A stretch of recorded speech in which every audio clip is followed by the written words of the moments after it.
Today's protocol has not been provided, but I would gladly do it my religious way. I would just say, Assalamu alaikum, Allahu Akbar.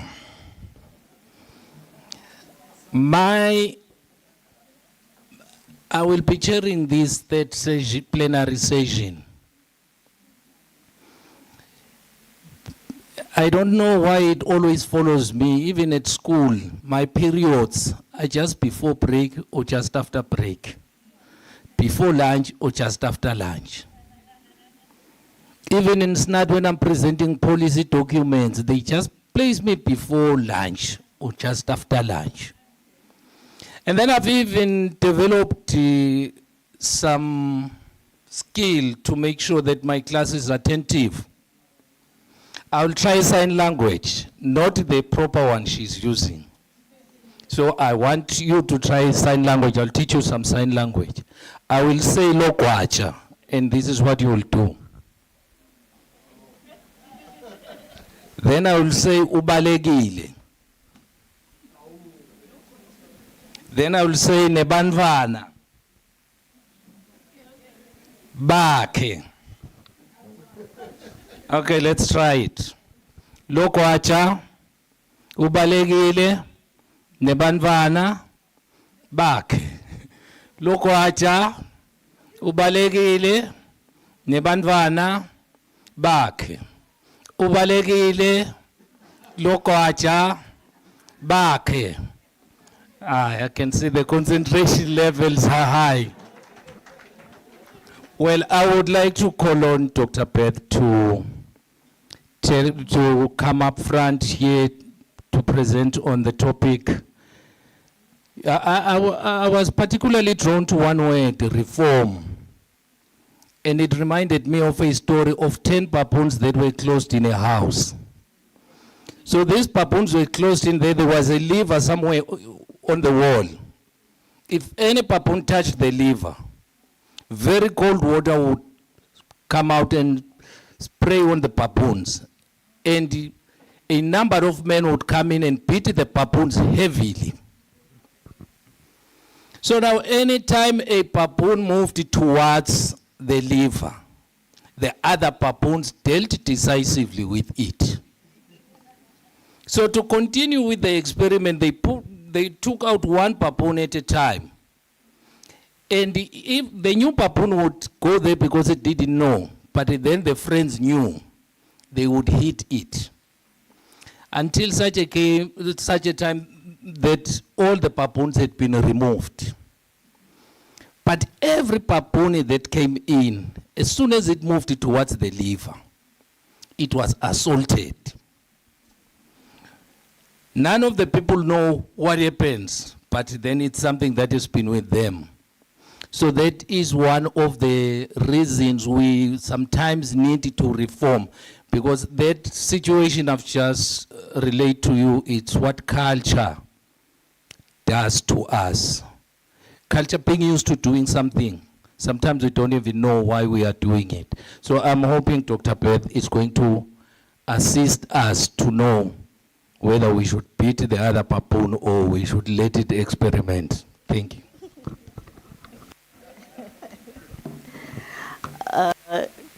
Good morning, ladies and gentlemen. I'm Betusile Matlalela. I work for UNESCO.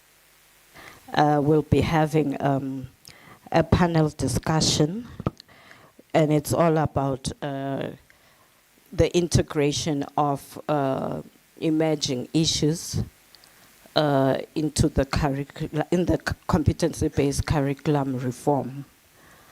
My panelists, we're going to be having a panel discussion, and my panelists are Nomfundo Sugati from the National Curriculum Center.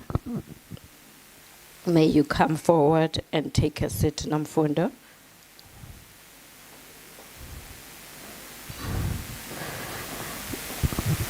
She's a curriculum designer, and she's a French curriculum designer, but also responsible for ensuring that emerging issues are integrated into the curriculum. And those emerging issues consist of gender and the energy sector. We know that we're basically in an era where we are talking about renewable energy. So those are all the issues that we'll be deliberating upon. And then there's Philile Dlamini, also a curriculum designer at the National Curriculum Center, and part of the technical working group for the integration of emerging issues into the curriculum. Philile, may you come up? Thank you. Then we have Shalazi Dlamini. Shalazi, my apology. Shalazi Dlamini from the Ministry of Natural Resources and Energy. He's an energy officer, and I'm glad we have an energy officer who's going to give us some insights. As I mentioned earlier on, we are basically in that era where we are talking about renewable energy. Who's going to give us insights and why we need to actually integrate issues pertaining to energy into the curriculum. Then we have Thulani Lushaba from SWANSEFA. And he's a program officer for the Swaziland Network Campaign for Education for All. May you kindly clap hands for our panelists.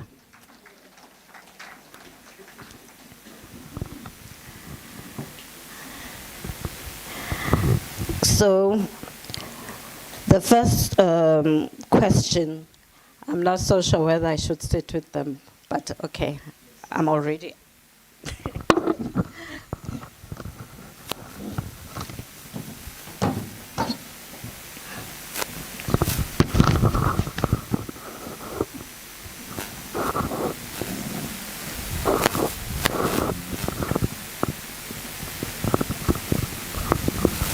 Okay, as we all know, there's a contest when it comes to issues of curriculum, and the speakers that have been, the presenters that have been presenting papers and also presenting some studies that have been undertaken have mentioned the issue of curriculum load. In terms of the contest for curriculum, everyone wants whatever they have an interest in to be part of the curriculum.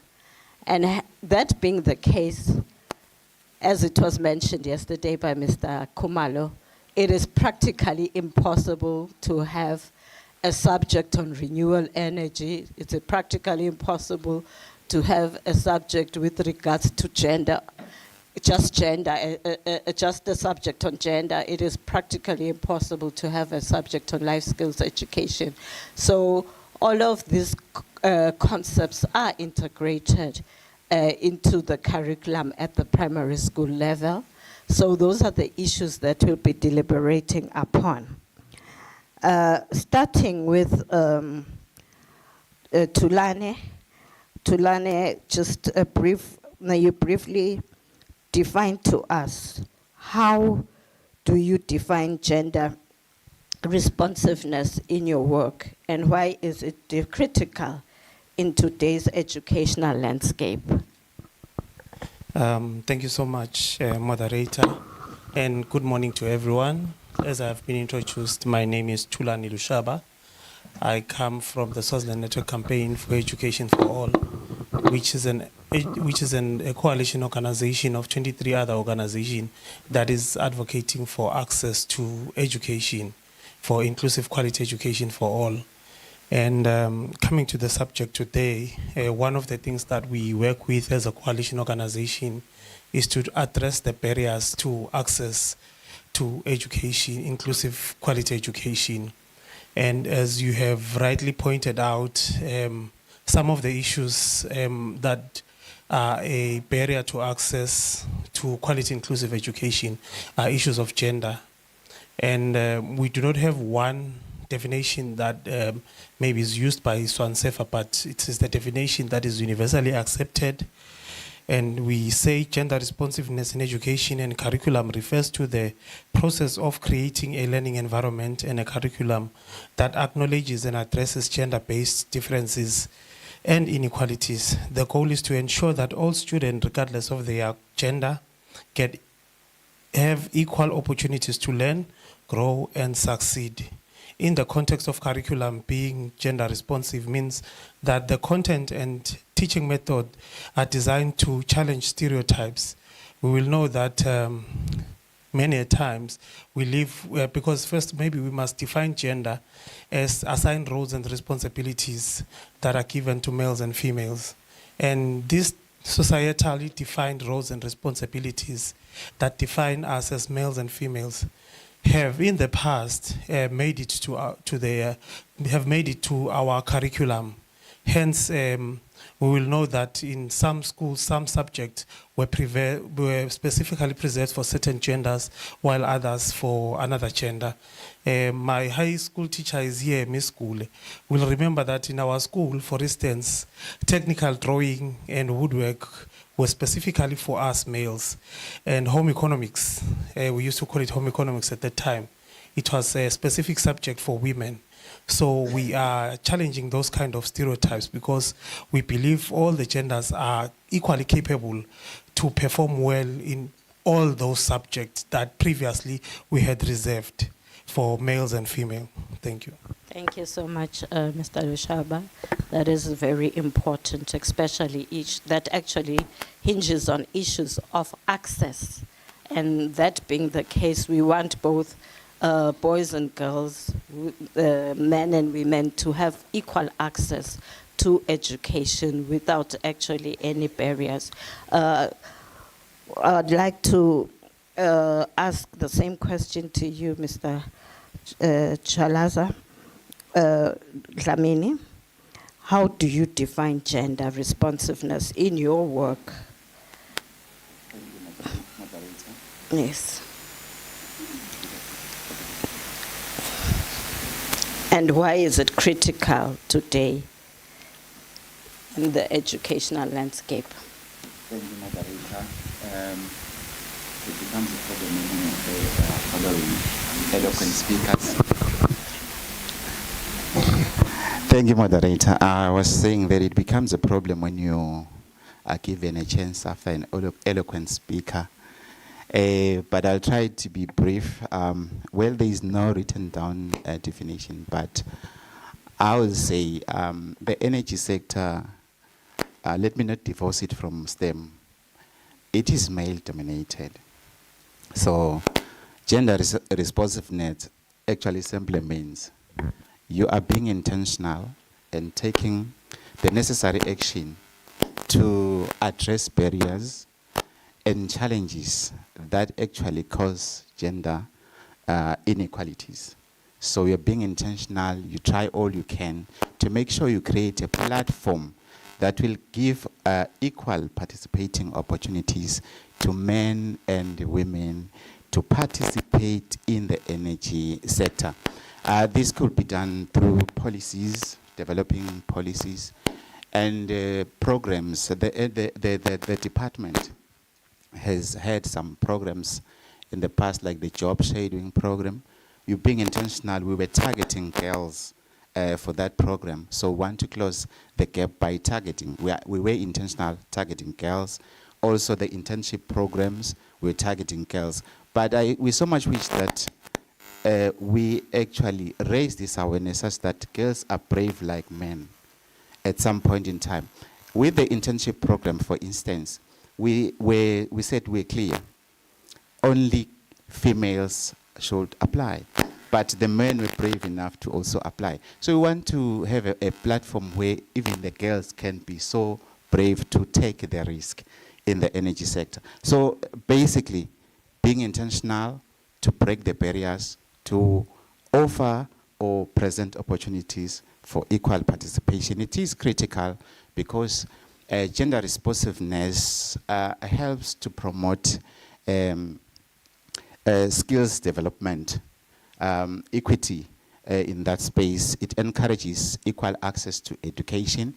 It also promotes or present a platform to showcase role models. If I see you today as my role model in the energy space, you are a leader, you're in the decision-making position, technical space, that will actually help young girls to also say, we want to be like so-and-so.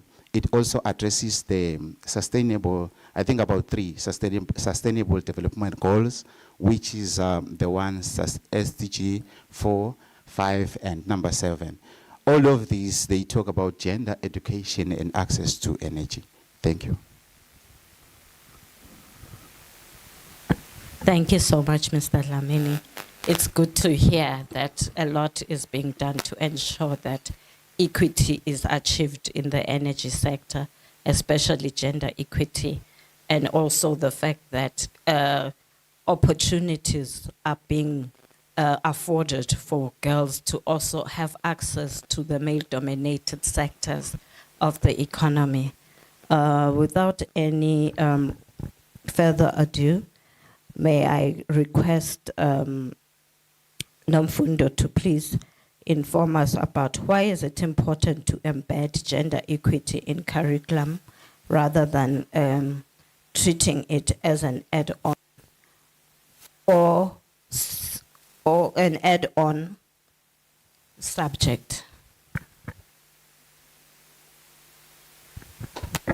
Thank you, moderator. It is very important. We are at this phase where we are currently speaking of competency-based education actually being in grade 7. And one of the prerequisites of the curriculum was that issues of gender should be integrated. We should talk to emerging issues. We must also remember that we want to maximize as a country the investment that we have made in education. We know that in public schooling we are benefiting from FPE. Those are grants that are benefiting learners, and we want to tap in so that all aspects are beneficiary of our society are beneficiary in the long run, because we wouldn't want a society where there is discrimination. Now, in the curriculum, we have been intentional. And in fact, when they are approving materials, there is the aspect that we look at several aspects like the visuals, the storytelling, if we're telling stories, how are we presenting that so that it doesn't perpetuate stereotypes? Secondly, we know that a lot of times, maybe sometimes unconsciously, the imagery that we present sets the wrong perception. So that if you are continually looking at instructional materials, for instance, and you see that it's only, the doctors are only the males, the ones up the poles are only the males, we need to reflect that change in our society, that yes, they are there, and it is why NCC has engaged with Swansefa, who has conducted a curriculum audit on grade 1 to grade 7 instructional materials to see how we are presenting issues of gender in the curriculum so that we can actually be able to mitigate and ensure that this does not continue. We've also engaged as NCC with the Ministry of Natural Resources and Energy in the World Bank funded program in gender mainstreaming. And I think if you can look at some of the materials, you will see the faces that we try to present and the stories behind of role models, as Mr. Dlamini has alluded to, positive role models that we might not necessarily see, but it's also a good thing for our learners to know that irrespective of where you are, since they have instructional materials that are accessible to all, they will all get to see, tell the story, and let that shape them in their lives. Thank you. Thank you so much. You've touched on a very important issue, the audit, and it would be interesting to know when the audit was made, what basically transpired in terms of the issue of gender. And Pilile, may you please answer that question? I will just ask it like this, that what are common gaps identified in curriculum audits related for gender, and how can they be addressed? Thank you, moderator. We are actually very thankful for our partners who have assisted us in conducting these curriculum audits, because as curriculum designers, through our partners, of course, we do get capacity building in terms of attempting to ensure that our materials are gender balanced and they don't perpetuate stereotypes. However, sometimes when we get to now audit, we do realize that due to maybe some stereotypes or cultural norms or personal beliefs, it's not as balanced as we would love for it to be. I think in an earlier session, a presentation was made in terms of, in an attempt to integrate some of the issues, you find that sometimes we are held back by having to adhere to or stick to syllabus, or having to, things that we do not understand, they become difficult to integrate. So that will often lead to some of the gaps that we come across as we audit. I think to address that, we need continuous or ongoing capacity building on some of the gender issues, even those that emerge. Because sometimes we look at gender and it's actually a very diverse kind of topic. It's not just men and women. It's also right down to people living with disability. Sometimes when we depict those, we also need to be aware that we are not necessarily always depicting people living with disabilities as a particular gender. It's important for us to ensure that is balanced as well. So continuous capacity building would assist. And of course, analysis, continuous analysis of our materials, to see if we are adhering to what we intend to portray in terms of diverse representation, in terms of language use, in terms of narratives. You know, the stories that we the stories that we portray in our materials, are they as balanced as we would love for them to be? Do we always present the main characters as males? Or do we always present victims of gender-based violence as females, for instance? So we do need to always analyze our materials quantitatively in terms of numbers, in terms of representation, qualitatively in terms of are we always portraying the caregivers as women? Do we include men in that as well? So. Yes, from our side, what we are attempting to do as the National Curriculum Center is to ensure there's continuous capacity building, and that there's also continuous monitoring of our materials to address some of the gaps that may come up as we audit. Okay, thank you so much. I'm glad that you mentioned something with regards to personal beliefs, which means it needs value clarification in order to actually in order not to be biased when you're actually teaching. But what's coming into my mind as you're explaining is the fact that as curriculum designers, you are being capacitated with regards to issues of gender and understanding gender, and actually ensuring that you address the issues pertaining to gender stereotypes.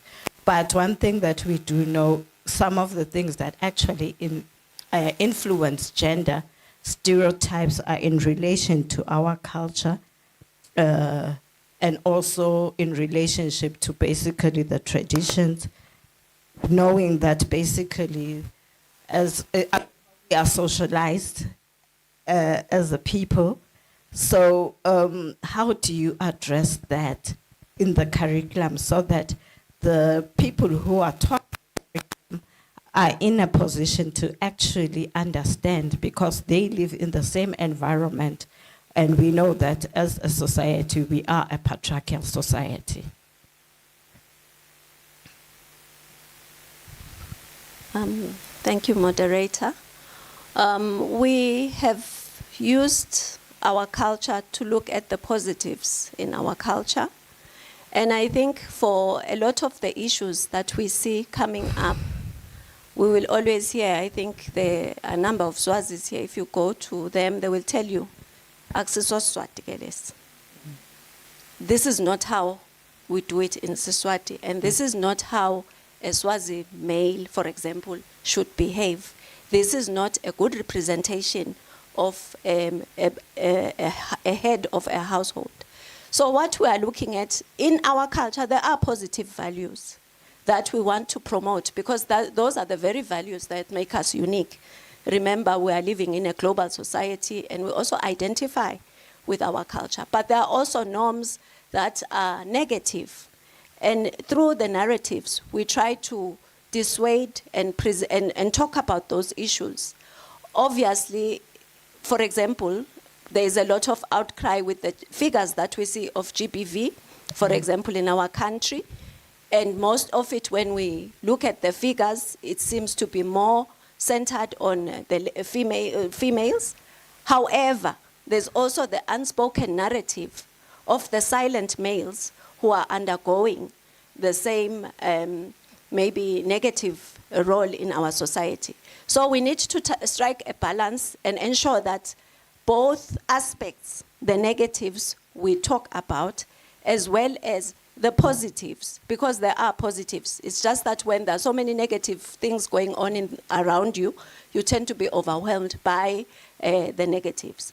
And then culturally, there are aspects, if we look at our culture, that maybe in our day-to-day life, it's not a typical setup as it used to be in the olden days.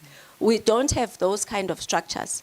So we need to also encourage such discourse in the curriculum, but not to the detriment of our culture. Because I think it is key that through curriculum, we still remember our context, and we still remember that beyond everything in a global society, we are still a Maswati, and we have positive values that we want to ensure we promote. We do that, we look at the images that we use, the visuals that we portray, the narratives that we are saying we use. That is how we try to ensure that we are still in compliance with what is currently happening, but at the same time, changing what is negative.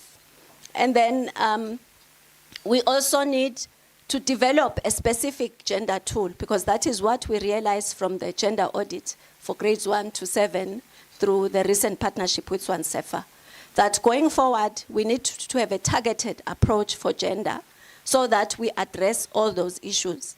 The curriculum designers who have undergone training, some of them have retired, some have left, but we have incoming curriculum designers that we need to bring on board so that everyone has a guiding document and we ensure that we meet the targets that we've set for ourselves, also with the capacity building. Because someone who's, we have to be intentional, and if we're intentional, we'll be able to achieve that which we seek to achieve. Thank you. Thank you so much. As you are actually explaining that with regards to the culture, I'm thinking of the people who now deliver the curriculum. You are capacitated, you understand the gender issues.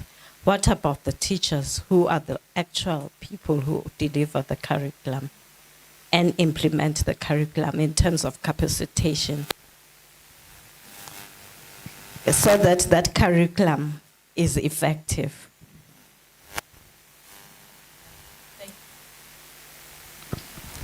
Thank you, moderator. In our as we plan for the work that we do in terms of trying to ensure that our curriculum is balanced, we also try to, I think my colleague will also touch on, we do attempt, when we get the partners that we work with, if resources allow, we do plan for events where we will include where we'll try to include teachers and, because what we have in the different subjects is we have subject panels. We try to include sessions for capacity building for those as well. And what we normally do as well is when we have new materials that we send out to school, that we roll out, there's also what we call orientation sessions, and we have infusion sessions where some of the issues, especially where they feature promptly, we try to highlight that it is important as we use the materials that have been developed, it's important that we highlight some of the things. And we also have, for some of our materials, actually for most, we do have what we call teacher's guides, where as part of the lesson development, some of the issues, especially with a topic where it is relevant, we highlight that teachers need to try and make an effort to ensure that gender stereotypes are not perpetuated through our materials. Thank you. Okay, thank you so much. That's very good. I'd like to come to you, Shalaza. How can curriculum reform constitute to a broader societal shift in gender norms and equity? Thank you, moderator. I think the first thing that we will see, it is to see an increased participation of women in the sector, in the energy sector, at all levels.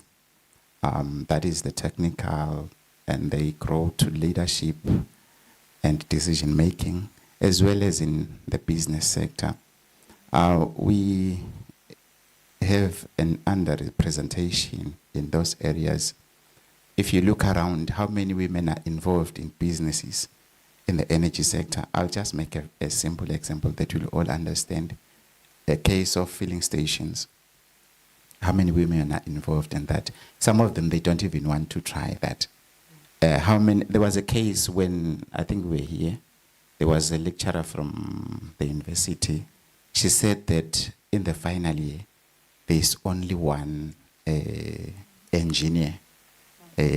Now, we want to see a case where we are going to say, now we almost have a balance in the both males or boys and girls. We want to see in universities enrolling more and more of this, and some courses or programs restructured so that they can be able to recruit, support, and mentor both males and females. There is a question that I normally ask people. I don't know whether if I'm allowed to ask you. If you happen to have a car breakdown, and then you call a dealer, they say, we are sending someone to come and help you.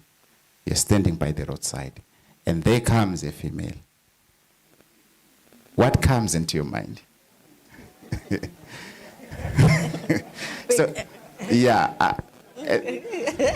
Is it because females cannot be good mechanics? No. It's just in the mind. It's a stereotype that men are better than women. In fact, we want to see a case where we don't have but some are more equal than others. But we want to say all animals are equal. When you see a female mechanic coming to you, you'll know that she is going to provide the service that you need. We also, it will be good to see a shift in the way the norms, communities accepting more and more a female participating in the energy space. Nomfundo just gave an example that if you have to go up the pole, it should be a man. Now we should accept seeing women doing the same. Like I said, there is the other part where I say we want to see more women in the business sector. That is economic empowerment. Women should bring home income through businesses in the energy sector. It's not only for men. Women should also participate. Let's have systems that are designed to allow equal access. For instance, the way energy impacts men and women is not the same. Women, most of the time, they're taken as the end users, more especially of household energy.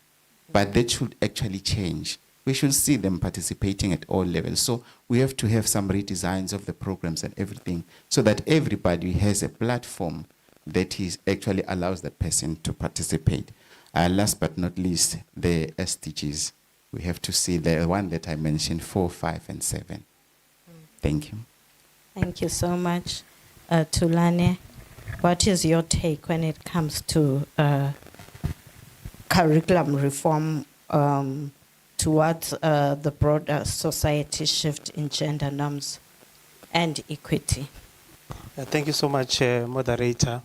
Even before we talk about curriculum reform, I also do want to say as a country, maybe through collaboration between UNESCO and the government, putting in place a policy that addresses some of these issues was very, very critical. We have got the early unintended prevention and management policy for girls' pregnancy, which in a way also addresses some of the challenges because it makes sure that our girls are maintained and are retained in the schooling system and they do not drop out. The MS department was telling us that for a very long time, girls were the ones who are dropping more in school due to pregnancy. And I think recently when I had a discussion with the MS office, they saying the situation is quite improving, which shows the impact of policies. We need to put in place policies where even the curriculum will learn from those policies and draw materials that will enforce such good policies that seems to bring in place equality. But also, as Swansefa, curriculum reform can be a powerful tool for driving broader societal shifts in gender norms and equity by intentionally shaping what students learn and how they are taught. First, we need to challenge stereotype by integrating diverse and non-stereotype representation of gender roles. I think they have already spoken about even the demonstration of different genders within our materials, the pictures, the stories that we tell. We need to challenge those kind of stereotypes. Promoting critical thinking, a gender-responsive curriculum can encourage students to critically analyze societal norms and media representations. And I must say, some of these stereotypes are not only perpetuated in the curriculum, but also even in the media. When you watch television, you look at the adverts, who is the domestic worker and who is the owner of the house and who is bringing in the soap for washing. So all of those things we need to help our learners to critically analyze those adverts and challenge them to say they are perpetuating gender norms in our society. But also by addressing systematic issues, curriculum reform can directly tackle systematic issues like gender-based violence and unequal access to education. As mentioned earlier when we talked about the policy, it's also one way to address some of these systematic issues, because we know that girls who drop out of school early are most likely to be victims of gender-based violence and other issues such as poverty. I think for us, it could be that. Thank you so much. Okay, thank you. In the interest of time, I would have liked to delve more on the issue of the policy, because the policy is quite a hot potato, and it's sometimes a bit disheartening when within the education sector there are people who feel it shouldn't be there. So that is the pregnancy prevention and management policy. They do not view it with a gender lens, that the whole idea is to ensure that girls continue with their education. They view it more at a moral point of view, that it's actually encouraging girls to actually be immoral, if I may put it like that. But in the interest of time, let us not delve on that. My next question to you and then to Chalaza is, can you share a moment when gender dynamics influenced a key decision or outcome in your professional experience?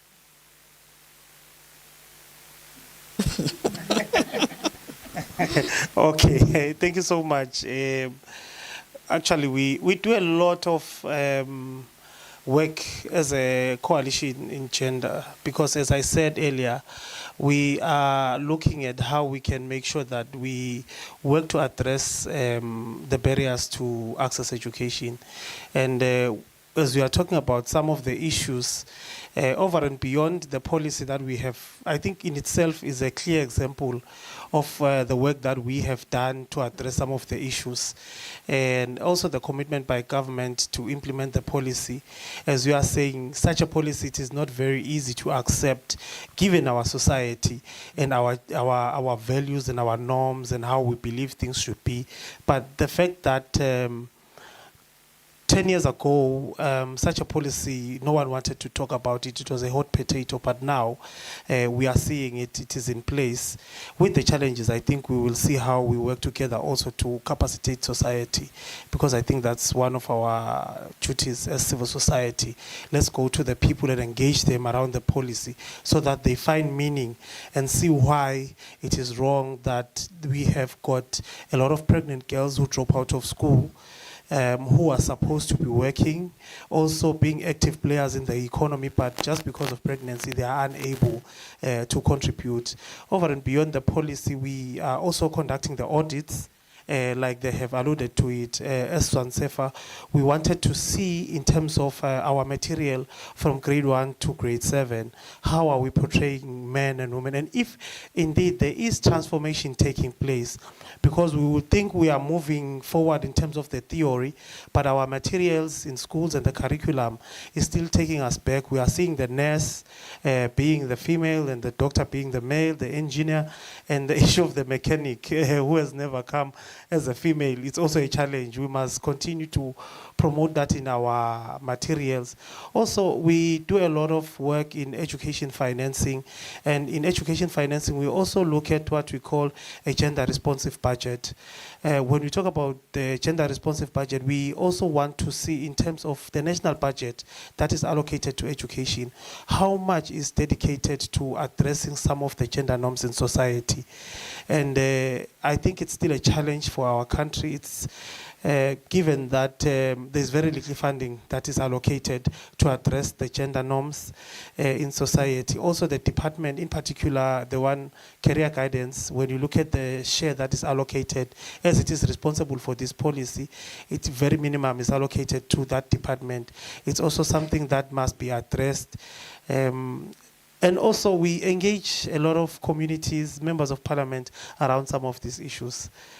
Thank you. I think for us, that is our contribution. Thank you. Thank you so much. Chalaza, you have mentioned a few and given a few examples, but I think the energy space is a very huge space. There are probably some gender dynamics that have influenced key decisions or outcomes in your profession. I know that some of them you've already mentioned, but it would be nice to just hear one key one and where the success has been towards ensuring that the gender equality is actually achieved. Thank you, moderator. I'm trying to think hard of an example to give. I'm actually facing difficulty in actually coming with one, but I must say that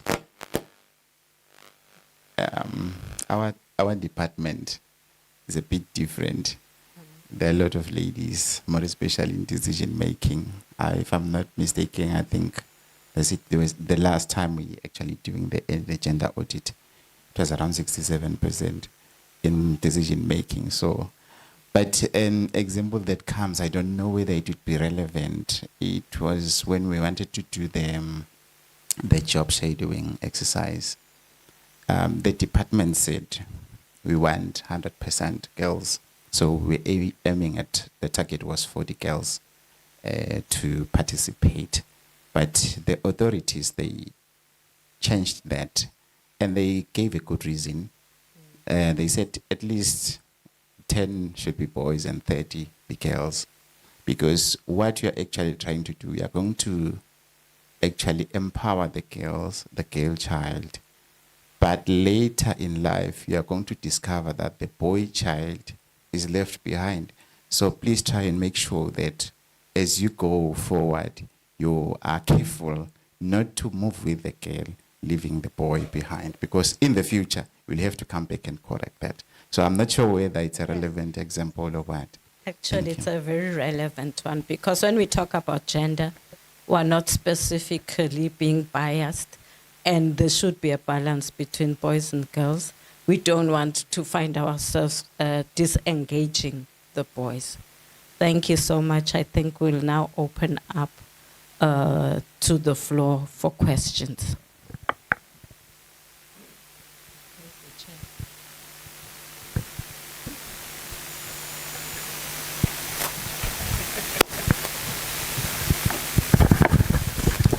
May we clap hands for the panel? Okay, I don't do it haphazardly. It always goes shh, kuhusha umoya ngithi. Angithi nawuhusha umoya uhusha kanje. Bese lishaya amathonsi lamancane, akhule, manyata. Okay. Wahusha umoya. Shaya amathonsi lamancane, akhula, manya. Thank you. We've touched on the panel was talking to an issue. In 2023, there is another woman who called the EPIS complaining bitterly about SNAT demonizing children. We were not demonizing children, we were conscientizing our members that there is what we call LGBTIQ out there. So once we talked about that, and it was a very big issue. And who appreciates Lobola more, men or women?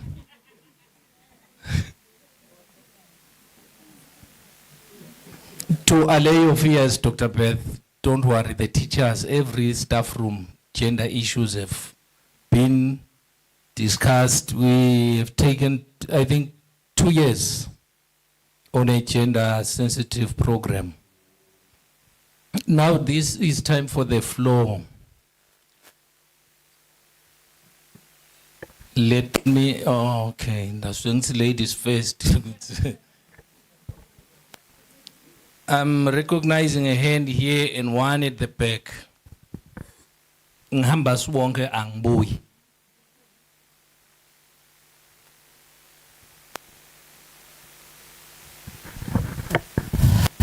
Good afternoon, everyone. Thank you so much to the panel and the panelists. Before to you did a wonderful job this day. Siyayilandzela your discussions and very informative. I just have one linyeva. Now, since Lukodwa lungagimi, I am sure everyone is going to listen. In the inclusivity is what we call something that is on a broad spectrum, especially in the school situation. And in my discussions that I have been following here, kakulu, you guys are leaning on balancing gender. Kanzi, the spectrum is so wide. I haven't seen much being said about these students with special needs. I don't see them fitting in to this curriculum change. I'm happy the girls and the boys will get a sort of a balance. But I'm worried about these, my students with special needs. Ngivangatsi, they are being left out, not intentionally. I can pick that. But maybe it's because we are still saying they should take a back seat. They can't say much or they can't contribute much to the energy they can't contribute much to be motor mechanics because of the disability, and that's not true. Please find a way of including those our students. Thank you.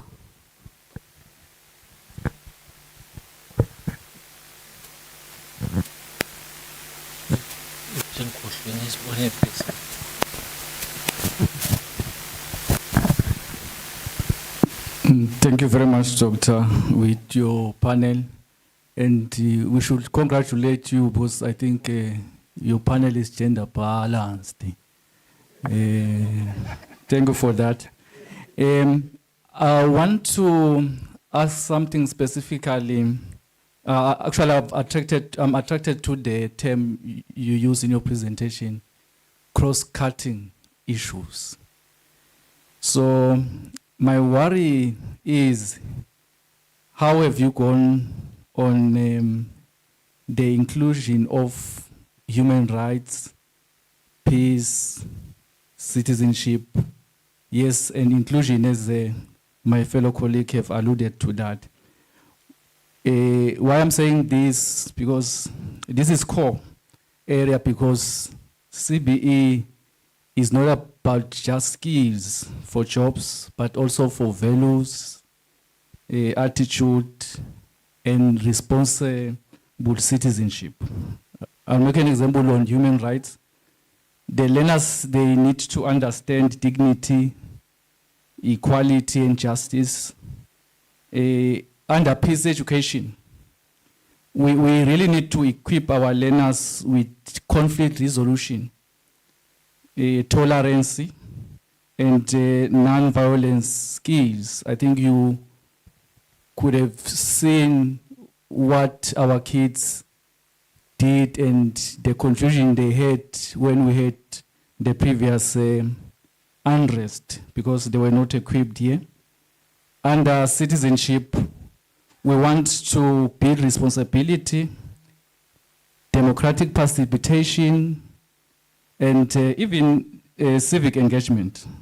Yes, as my fellow has alluded on the inclusion. So we want to ensure education values diversity, gender, as you have touched on in detail, disability, and engagement to other aspects.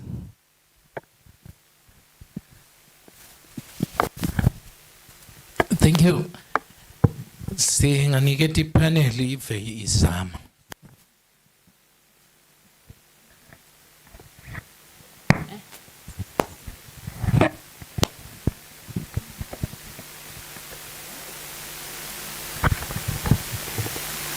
Thank you so much. All of those comments and questions are very important, and they are part of cross-cutting issues. And I suppose we're going to ask the curriculum designers to give us some insights on how they actually address all the cross-cutting issues without necessarily zeroing on gender and energy. Okay, thank you for the question and also the comment regarding SEN. It is important for us as curriculum designers to address as best as we can some of those issues. And I think at NCC, even when we look at the special needs spectrum, we have currently we have 2 designers, one for visual impairment and one for hearing. So we only have 2. We understand that there are a number of issues, but there is attempt on presenting curriculum because there is accommodation. There is using the materials in being put into in a software that they use within that they share, and I think it's coordinated with the SEN unit. We do try to include each other, even touch base to see how best we can address some of those issues. It may be true that maybe because of resources, some were unable to. But I think going forward, I did hear there's a new designer that's come in. There's a look at how they can use the technology to try to address some of those wrongs. I think the country, the Ministry of Education as a whole is still attempting to move towards that direction, which is a positive move. When I think back, when I came to NCC, there was not even one designer who was responsible for special education needs. And then maybe for the cross-cutting issues, it was intentional that we focused on gender due to funding provision in our, with Swansefa. It's not that the other cross-cutting issues are not being addressed. We do work with a number of partners. For example, we work with the Climate Change Unit to address those issues, Environment Authority in the curriculum to talk about biodiversity. And when it comes to global citizenship, you remember when you look at the framework, when it's shared with you and you get to download it, Eswatini has a vision in the curriculum framework of the kind of learner that we want, the kind of citizen that we want. And the core value of that lies in being a Liswati in a global atmosphere and representing the country, the respecting of others. So I think now we're talking, as we move forward to the secondary, we're talking patriotism and seeing how those values can be transferred from a human rights perspective. Because if we don't respect each other, it is true, we'll all have killed each other and there'll be no one to be called Liswati in the world. So I think those issues are being addressed. I can hand over to my colleague to continue. But if you look at the primary syllabuses, there is a section that talks about global citizenship education. And I think in the session earlier, we're talking about life skills education and the various aspects that even look at mental health issues and the support that we need to help ensure that are transferred in the curriculum. Thank you.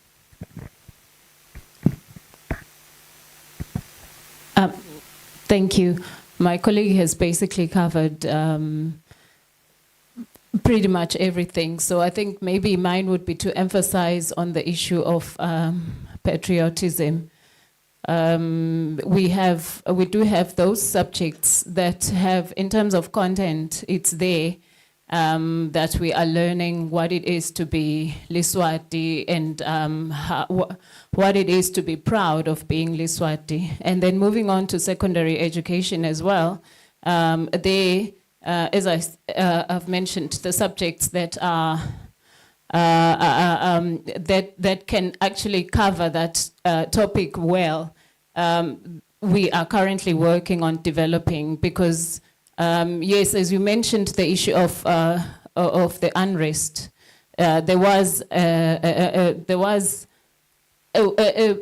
task a task team that was set up to address what it is that we can do as the National Curriculum Center to ensure that our learners are aware of some of the issues that society has to deal with. So there was actually an audit as well for primary school materials to find out what it is that is there in terms of human rights, in terms of understanding what they need to, their responsibilities as well as learners in terms of the upkeep of societal wellness. So, and in those subjects that were identified as covering those aspects, the attempt is to ensure that that is emphasized both at primary and secondary school level. So yes, those issues are actually being addressed. Thank you.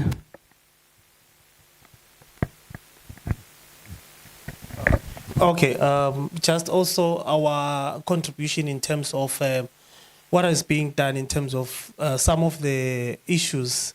Maybe I will talk from Swansefa's perspective. We are also working together with the Ministry of Education and conducting school support teams.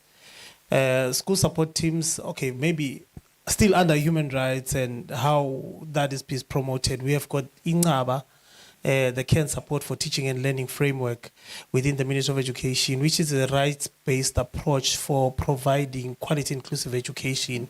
It has got 9 pillars now. It was first it had 7, but now it has been expanded to have 9 pillars. And within the INGABA, or the care and support for teaching and learning, there are structures that are being established. One of them, which we, in particular as Swansefa, we are very, very happy to support and work together with the Ministry of Education, is called the school support teams. The school support teams comprises not only of the school administration and the Ministry of Education, but also partners, parents, and the learners themselves. One of the reasons I particularly love that platform is that it gives learners a voice to talk how they think the school can be managed or things can be improved within the schooling systems. We have learned a lot from the learners themselves, because at our level we think we know everything because we work at a very high level, but learners are very basic. There is a question that I was hoping one day I will see the Chief Inspector for School Feeding. The learners ask me in Boyane, they say, why are you giving us food during lunchtime? Because if you have got resource constraint, you'd rather give me in the morning so that I can learn for the whole of the day. Now I have to wait for until 1, then I start learning when there are only 2 subjects, and I finish, I go home. So I realized there that it is very important to listen to the learners. I still do not have the answer. Why is the food coming during lunchtime? Thank you. Thank you so much. It seems like time is no longer. Time is not on our side, but in closing, I'm going to ask Chalaza to also give a comment or a response to the questions. Thank you. I think enough has been covered. Mine maybe would be to appreciate their comment, more especially on the one in students with special needs. Well, in the energy sector, as we do our collaborations, I think one mistake that I made, I had it in my notes that in the marginalized group, but it's just that I assume that they belong to boys and girls. So now the gender equity helps us to address those different needs. But I must say that as we work with different groups, we are able to tackle the different sectors and address their needs. I'll make an example. We were working with UNDP. The women were doing business, the women living with disabilities. So we are actually trying, and we are going to get there. Thank you. Okay, thank you to everyone. In the interest of time, I'd like the chairperson to take over.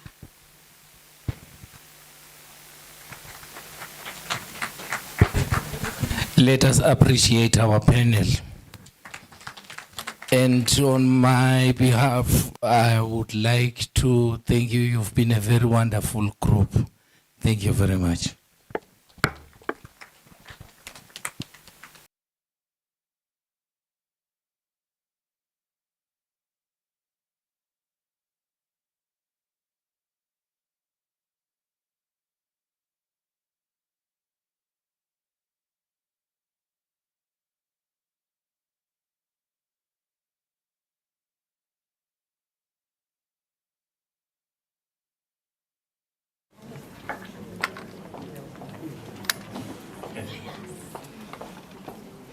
Yes. So, since we can't see Dr. Emmanuel Howe, colleagues, can we please break to the next parallel session? Can we please take one session and then go to lunch? Yeah. Can you please take one parallel session? It will be 30 minutes, which means at 1:20, we'll go to lunch. May we apologize as a center? We had a lot of papers that we didn't put in the program. Unfortunately for us, some of the people whose papers we put into the program decided somehow not to be here to make the presentations. But we had papers that are ready, that are not in the program, but they'll be there in the proceedings. It's our apologies. Some of the people, we informed them, they said they would be here, but now they've kind of like bailed out on us. Our apologies. Please accept our apologies. We had talked to them and they'd agreed. So please, let's take one session, 1:20, we take our lunch. I think same place like yesterday. Thank you.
refrain from making a lot of comments. Okay, thank you.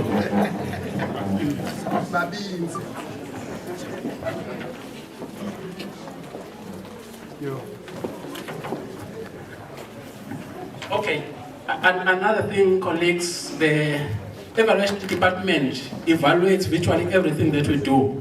So I think they've sent a form through your emails.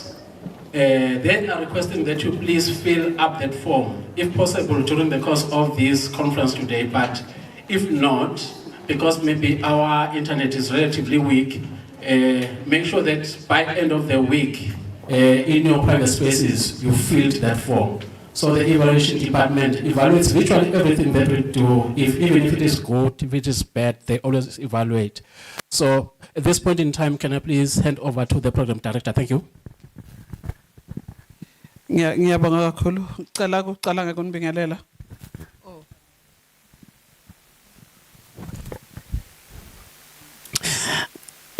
Lastly, we are privileged that at this point in time we've been joined by the Principal Secretary in the Ministry of Education. We wish to acknowledge her presence. Thank you. Beke sengithi ngiyanibingelela egameni lika Jesu. Amen. Sibingelele PS Miss Gorgeous. We are really blessed to have you this evening. Oh, is it evening? Afternoon. I know Guti, we've just come back from lunch, PS, and we are full. And we are a bit sleepy. But I trust the doctor that he will wake us up. Ngicela kuqala futhi nangekuxolisa ukuthi he coming in for the session on TVET. But he is standing in for his CEO, Dr. Ncamsile Motha, and he will be taking us through skills audit study reflections. That is what he will be talking about right now. And without wasting much time, Dr. Howe, may I invite you to address the gathering?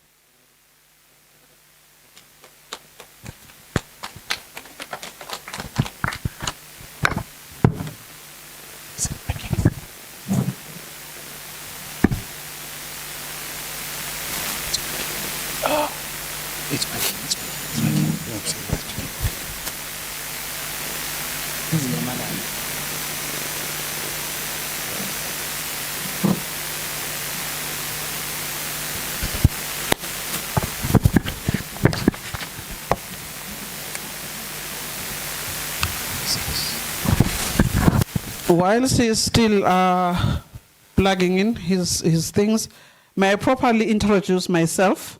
My name is Tembegile Mzebele. I'm the principal of Ntsongeni Methodist High School, and I also happen to be the organizing secretary of the Eswatini Principals Association. I'm standing in for my president. He had to attend the PSPF stakeholder meeting that is ongoing. So for now, I'm the president.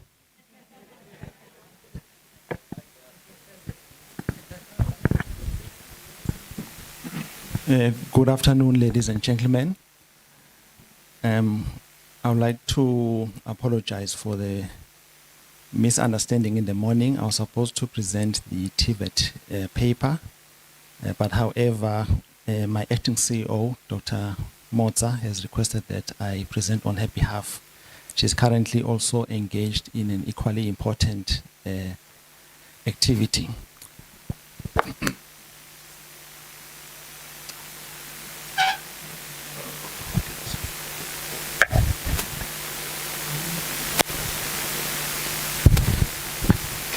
Secondly, I would also like to thank you for this opportunity to present on this study, and I would also like to observe all protocol in this house.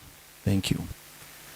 The purpose of this study, basically, it's a national labor skills project study. So this study was conducted together with ESEPRAC and also with Taiwan Technical Commission. So it was 3 entities which came together to conduct this study. So with my presentation, this is the layout that I will be going through together with you. The first bullet point is I'll need to sort of give you a brief background, the purpose of the study, the aim of the study. And then the second point is, as Ishak, how do we address the issues of skills gap, the mismatch, and also the skills scarcity. So as a regulator, we also have a way of how to address those issues within the country. And then the third point is the challenges that were currently highlighted per sector within the study, that the study was able to address. And then the fourth point is the anticipation model. So this is a model which basically shows the future jobs and skills that are needed in the country. That is from 2025 up until 2052. And then lastly, the recommendations that cuts across all stakeholders within the country, also within the higher education space, from primary, secondary, up until higher education. So with these 5 points, coming to the study aim. So the purpose of the study basically was to evaluate the current skills landscape in Eswatini. The second aim was to identify the gaps between the education outcomes and the labor market requirements. And then the last aim was to come up with a forecasting of future skills that will drive the economy of the country towards the beneficial of growth. Now, within the study, it also aligned with the different SDGs. The first one was SDG 4, which talks about the access to equal education across all aspects in the education space. And then the second one was SDG 8, which talks about the economic, decent work and economic growth. So SDG 8 basically says people must have access to work, especially in the working place. And then it also links to various policies within the country, such as the education and training policy, the TVET policy of 2022 up until 2027. It also addresses the issue of Eswatini having the highest skills mismatch indices. Also the issue of unemployment, which in 2023 it was at 48.7%. Within the study, it also highlights the importance of the supply and demand within this industry. As universities are taking out graduates, what's the demand and supply as they absorb into their workspace? And then the last bullet point, which is change is needed and is also necessary. So as we, in this current stage of our life, we really need to adapt to change, embrace change, because it is necessary. Now, just to remind ourselves the definition of skill. So the skill basically is the ability to do something, and within that something, it's combined into performing to a certain level, which becomes now a competency. And then that competency, through the proper verification, it then becomes a certification. So it's a sort of a process to say, you need to develop the skill first. Once you've developed the skill, then you need to develop the competencies of that skill. And then e-certification is sort of a proof that you possess those certain skills. So within the skill, obviously, you need to sort of gain, you need to, in order to enhance it, to embrace it, to make it worthwhile, through training, through experience, through practice. In that way, that skill can now be more enhanced. And then it also fits into the competencies of how that skill is going to be aligned.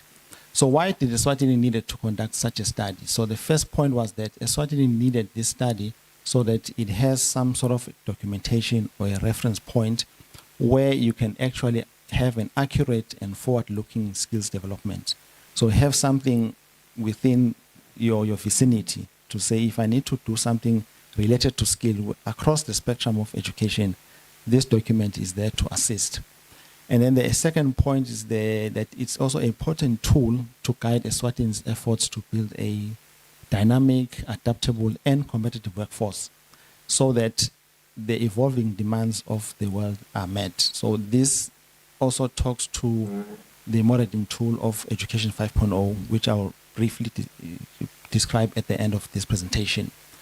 The other important aspect is that within this study, with the skills project study, there was the modeling where we provided those statistical information to say within each year, what are the possible number of skills do we need per trade or per job title or per skill, which I'll also show you at the end of the presentation. Now, as ISHAC, as a regulator in the higher education space, we obviously be asking yourself, how do we then address the certain skills gap, the mismatch, and also the scarcity? So one of the tools that we use, we have standards and guidelines. So these are the documentation that we use when we engage with higher education institutions to say, we are offering a certain program, we have the standards, do you meet the standards to offer that program? Is it the program that is needed in the country? That's why we also have the needs assessments, which is very relevant. So you can come up with a very beautiful program name, but if it doesn't meet the need, it doesn't address the need of the country as the base, then we won't be able to accredit or even approve that program. And then within our space, we also look at curriculum design, the teaching methods, the assessment methods, the program mission, to say your program, each program must have a mission. It must align to either the country's mission or within that sector, whether it's e-commerce, whether it's mining, whether it's agriculture. Your program must align to that mission. So even with the teaching and assessment methods, we really also look into that to say your program, how are you going to teach it and how are you going to assess it?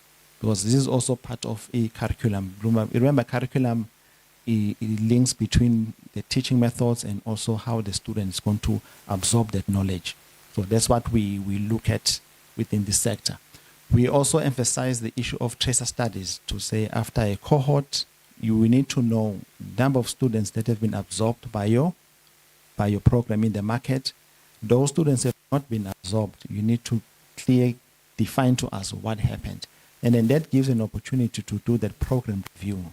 So in other words, it's a form of a curriculum reform, but now it's in the higher education space. So tracer studies are very important for us to address the skills issue. The fourth part now is the industry partnership. We emphasize universities and colleges to really partner with industry, especially when you develop programs, because whatever you are giving the students in terms of knowledge, in terms of skills, they are going to be absorbed by the industry. So if the industry feels these students are not ready, you have wasted everybody's time. So we really encourage the industry partnership at the institution's perspective. And then lastly, we look at, also as ISHAC, we're also very active in partnering with relevant entities so that vision and mission and mandate is in line with what we do.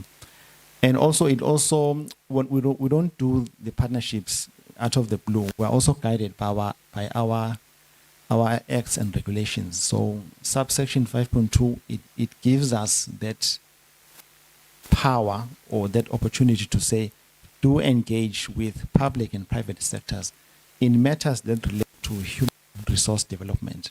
So if we feel we need to engage the agriculture sector, the Ministry of Agriculture, looking at this situation, then we are given those powers to do that. And then I would like to go into now the different sectors within the country that the study was able to focus on. So if we look at the agriculture sector, which includes forestry and fishing, because it's also one of the largest contributors to GDP, one of the challenges that the study found was that there was limited professionals at management level, and then the other challenge was there was an over-representation of elementary occupations. So elementary occupations is those jobs which require repetition on a daily basis. So in the sugar industry, you have the cane cutters. So it's one type of skill, just cutting cane. So that's an elementary occupation. A bricklayer, it falls under that sector. So when we look at the findings, so you can find that there's a huge percentage of those elementary occupations. And then obviously there's a gap when you come down to the technical and associate professionals. There's a small number. So this is a clear indicator of a skills gap within this sector, which is agriculture, forestry, and fishing. Moving on to the mining and energy sector, within this sector, you could see that the gender representation, obviously for males, is quite a high number as compared to the females. One of the challenges is that in Eswatini, we don't have dedicated institutions that offer mining programs. And obviously that has resulted in a huge shortage within mining engineering and also the renewable energy technology sector. It also resulted in the skills gap. There's a skills gap in geology, there's a skills gap in mineral processing, there's a skills gap in solar and hydro energy. So within this sector as well, you will see that there is a huge gap in terms of the technical and practical skills. There's also a need for more industry-related skills.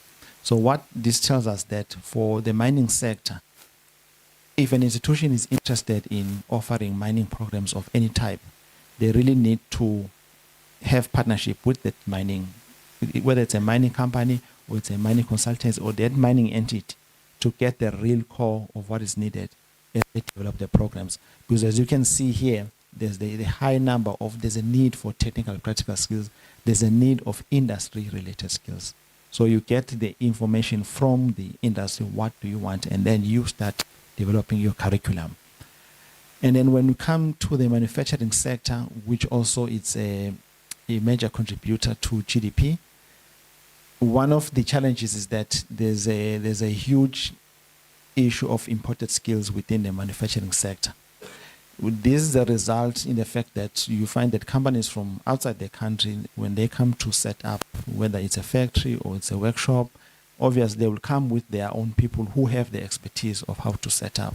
So that's why you have that high number of imported skills.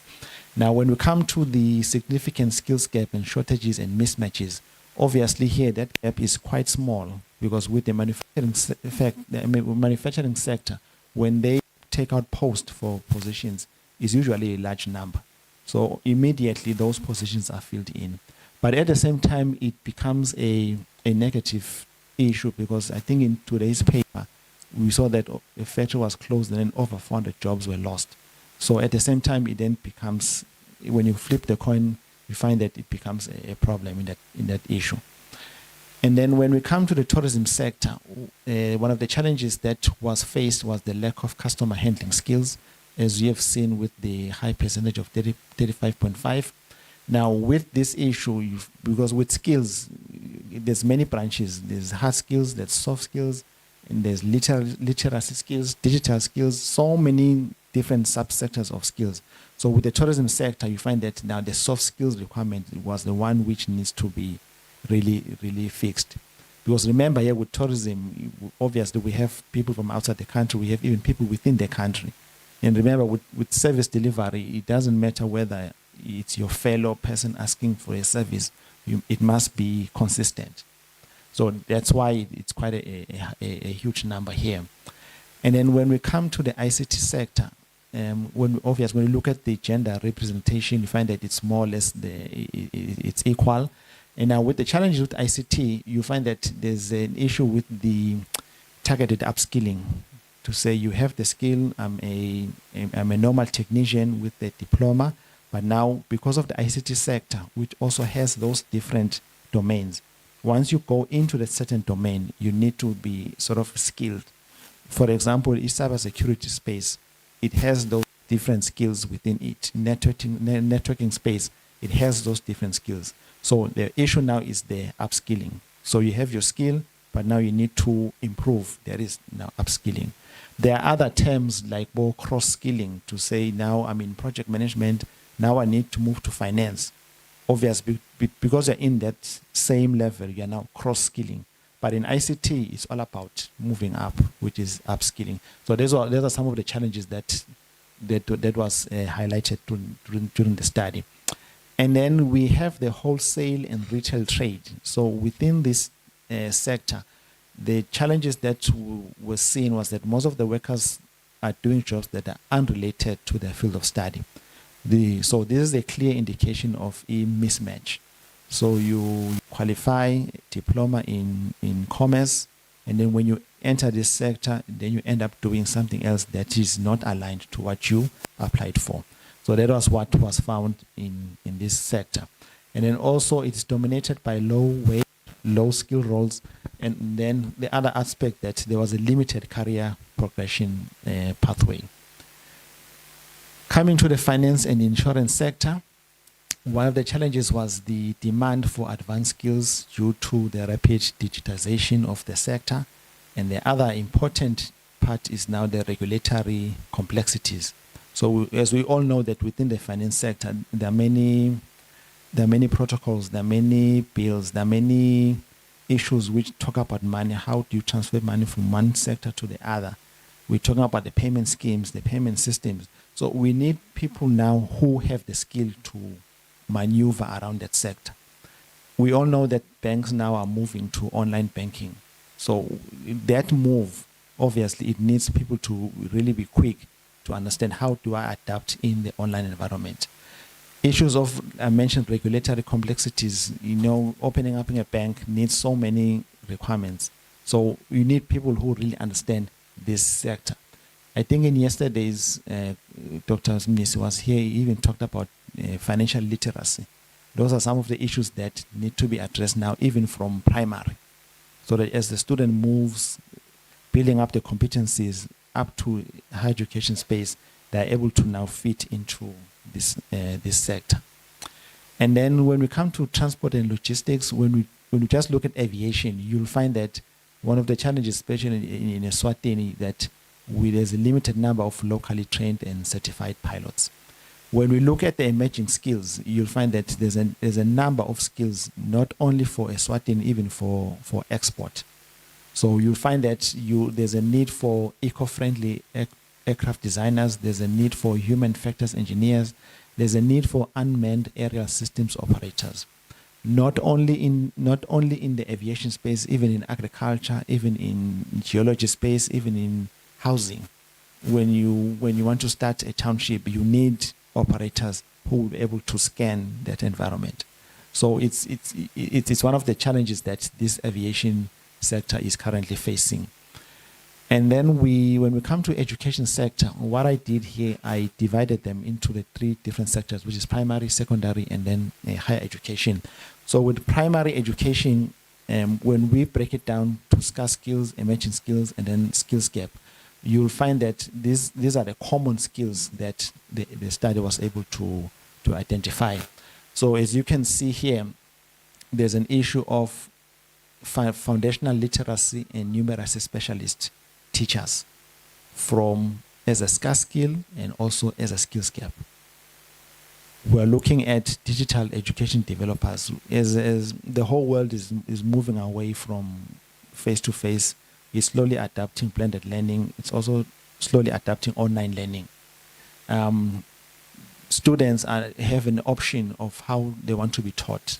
We're talking about personalized learning. We're talking about micro-credentials. So all those issues, when you bring them together, it then results in the need of all these type of people. Competency-based curriculum specialists, looking at each sector and looking what competencies are needed there, and then what type of assessment do I need to make sure that that knowledge comes through for the students. When we look at the secondary education, obviously, even here, you will see that what I've highlighted now, the educational leadership experts, you need those leaders who will be able to assist subordinates to move together with the times. So that's why you need educational leadership experts. I've mentioned the changes that education currently faces. You'll see in the last slide when I talk about the Education 5.0 to say, where did we come from and where are we now? Even within the secondary education sector, they still need for competency-based curriculum developers. It's an emerging skill. We need school counselors and educational psychologists. When you look at a university, first year university, it's a huge door for every type of student that comes in from all types of backgrounds. Some students don't even use internet, don't use even a laptop. When I look at my situation, when I entered university, I didn't have a laptop. I ended up having a laptop when I finished my degree. So nowadays, if you're a student in access to ICT, you need those student counselors to allow the students to sort of blend into the learning environment. That's why universities have more FYE, first year experience, to try and understand how do we ensure that all students who enter, they understand what they're supposed to do here. So that's why it's important that you have the school counselors, you have the leadership, educational leadership experts, you need the competency-based curriculum developers. And then coming to the higher education, emerging skill is now the MES Educational Management Information System specialist. We need educational finance and PPP specialist, because now with universities, the issue is sustainability finances. So we need people who will be able to say, as a university or as a college, how do I connect with industry? Come up with a project, we work it together. So those are some of the emerging skills. Issues of library and archiving professionals. Remember now we're coming from the primary sector to the secondary sector. By the time you get to the higher education sector, there's so much data that you can use that can help you to move forward within this sector. We need issues of experts in educational financing, management, and resilience. We need people who have crisis management and also resilient educators. We're coming from COVID. It was a chaotic situation, but now as we move away from COVID back to normality, how do we ensure that we remain resilient? So those are some of the emerging skills that are needed within this higher education space. Now, what is the message that this study is trying to portray or to send out to citizens of the country? The first one is the graduates that have graduated. It has shown that there's a strong need for industry-related skills. There's a strong need for technical, practical skills. Things are changing so fast that if you start your first year now, by the time you finish your fourth year, a lot has changed. So that's why from the graduates, remember I talked about the tracer studies. This is what it also shows to say, this is what I'm experiencing where I'm working. So this is what I'm experiencing. Can you please make those changes that are needed? So industry-related skills, to say you develop a program with industry, not only in higher education, starting from primary. So as you can, I'll show in the study when we talk about the different skills, to say when you define a skill, or when you nominate a skill, or when you choose a skill, it all goes back to the beginning to say how do you ensure that the competencies are nicely placed. As you can see about team working skills, these are some of the issues that we see in the workplace, to say how do we work as a team.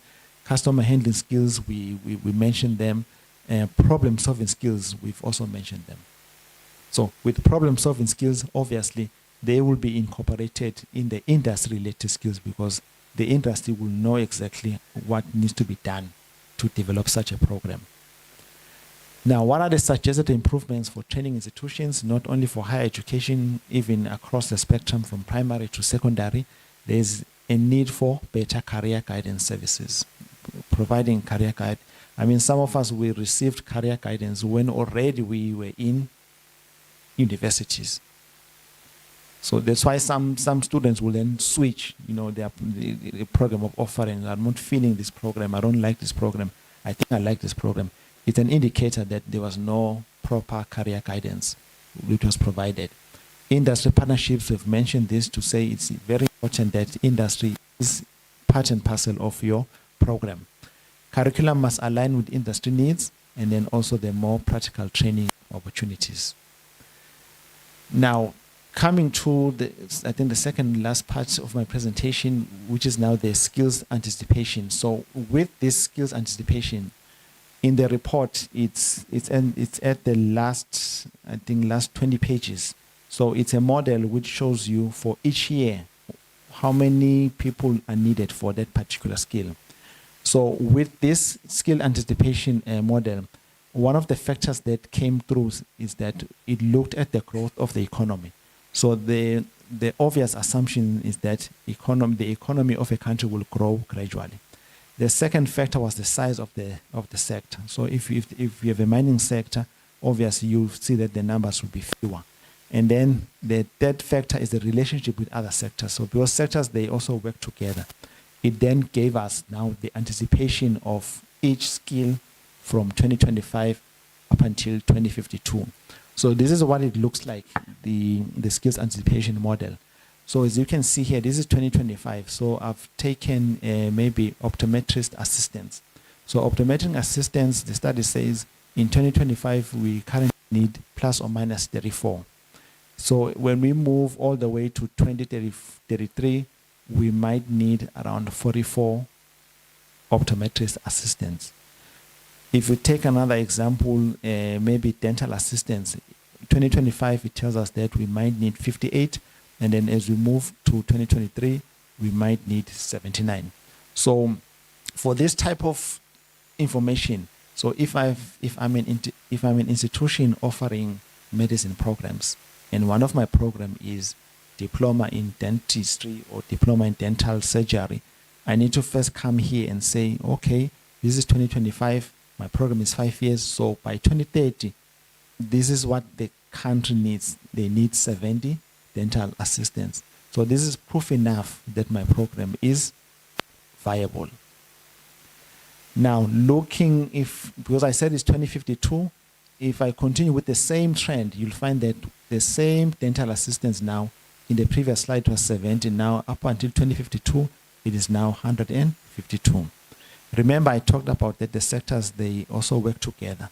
So you'll find that each sector of health works together with sector of housing, sector of education.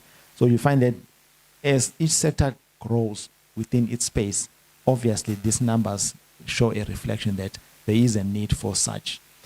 When we look at, for example, the optometrist assistants, you say in 2052, we will need about 77 of these skills in the country. So remember I said it's from 2025 up until 2052. That is now the forecasting anticipation model. So when I come to the education sector, I picked this one, which is school inspectors. So with school inspectors, it is not clearly defined to say in which area. Is it primary, is it education, is it special education, is it higher education? But you see that by 2025, there's 37 that are needed. But as you move to 2034, you'll find that now there's 40. So it gives you an indication to say this is what we might need. When we come to accountants, auditors, in 2025, there's 3,740. In 2034, it's 5,247. Yeah. So it gives you that picture to say, with what we have, how did we now anticipate looking forward up until 2052? Coming to education method specialists, which includes the curriculum designers, instructional designers, we find that 31 is needed here, but as you go, you find that maybe 33 are needed here. So it gives, like I said, it gives you that perspective and also that picture into the future to say how can we ensure that, especially for institutions which are providing programs, it gives them that assurance to say my program it's not a program that down the line I'll need to abort it or stop offering it. Now, recommendations from the study. The first one is just a sample. The first one says, as an institution, as a curriculum designer, as a parent, you need to have those regular market forecasts. The Ministry of Labor, every year, they take out a report which states the unemployment rate, the employment rate, the absorption rate. It gives you all the statistics to say in the country, what is the labor issue? Strengthen the partnerships between government and industry. I did talk about that.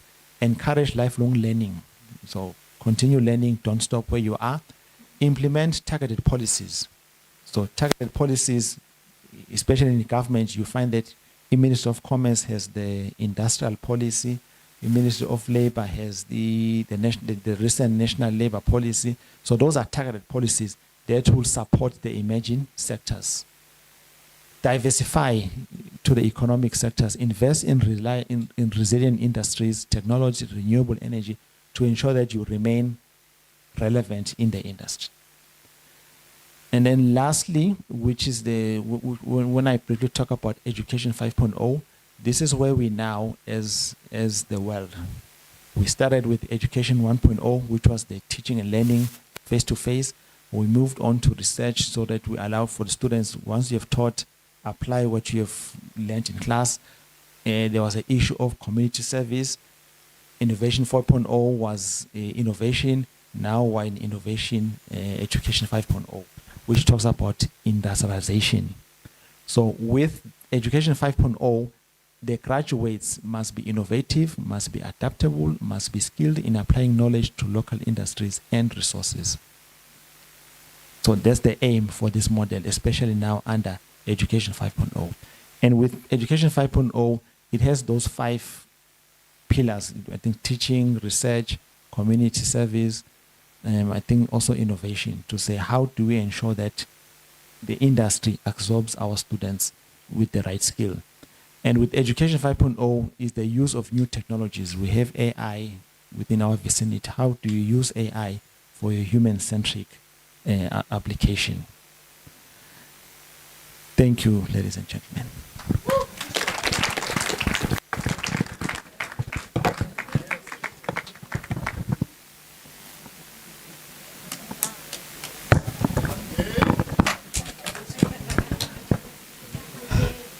Siyabonga kakhulu Dokotela. I can see the house is very electrified. Thank you for that presentation. It has opened our eyes in a big way. I know Gutsi, you are now eager to say something, respond. But before we do that, let's flower him.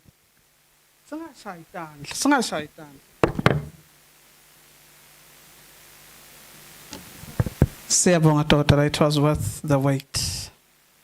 Now, ladies and gentlemen, it's time we respond to the presentation. Any observations, questions, clarifications, inputs? The doctor was talking to me whilst the doctor was presenting here. She observed good him kulama numbers that we're looking at here, especially for inspectors. We know schools are growing. Subjects are growing in schools, but the numbers of inspectors that are needed, it's not that much. There's not that much growth in terms of numbers. We don't know why that happens. I'm not asking any questions. It was just her observation that I'm mentioning now. We are happy. We are all clear with what was presented to us. NCC, thank you very much for this. We really needed to hear this presentation. Oh, there is a hand at the back. Taliwa, I can't run to the back. Can you take the mic to the back?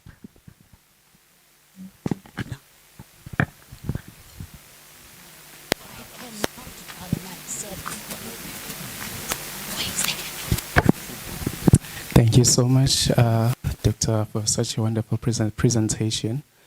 So my question is a bit different from maybe the scope of your presentation. So I'm asking in regarding of the accreditation statuses, like how does e-check check the validity of accrediting agencies? For example, if you were to pursue a degree from any international university that is accredited by another international accrediting agency, so how does e-check determine that quality education is so valid in the country? Because there are cases where you find like you enroll to a degree and then it's not recognized in the country.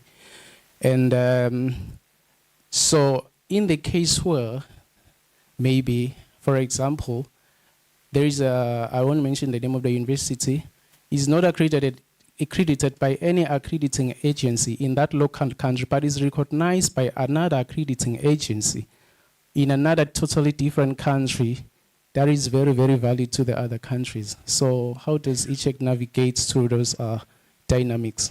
Thank you.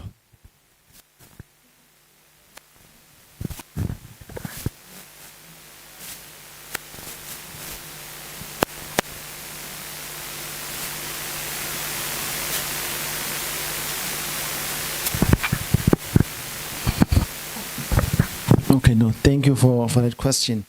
Okay, there's two ways. The first way is all countries in the world, they have their own regulatory bodies. So it's up to you to say, if I want to do a program in Tanzania, there is the Tanzanian Higher Education Council where you first check if that program in Tanzania is accredited. And then the second part is Eswatini, we have a Eswatini Qualifications Authority. So there's another body that you can use to determine if this program is accredited, where it's being offered. So you use the same principle when even if you want to go for a holiday, you first check if that place exists. And if it doesn't, you look at, so it's the same concept. So you first do your spade work on your own, but you have these two bodies to assist you. The higher education regulatory bodies of that country, and also in Eswatini, we have our Eswatini Qualifications Authority, which can also help you to determine if it's accredited or not. Thank you. Siyabonga Dr. Before I hand over to Ms. Gorgeous.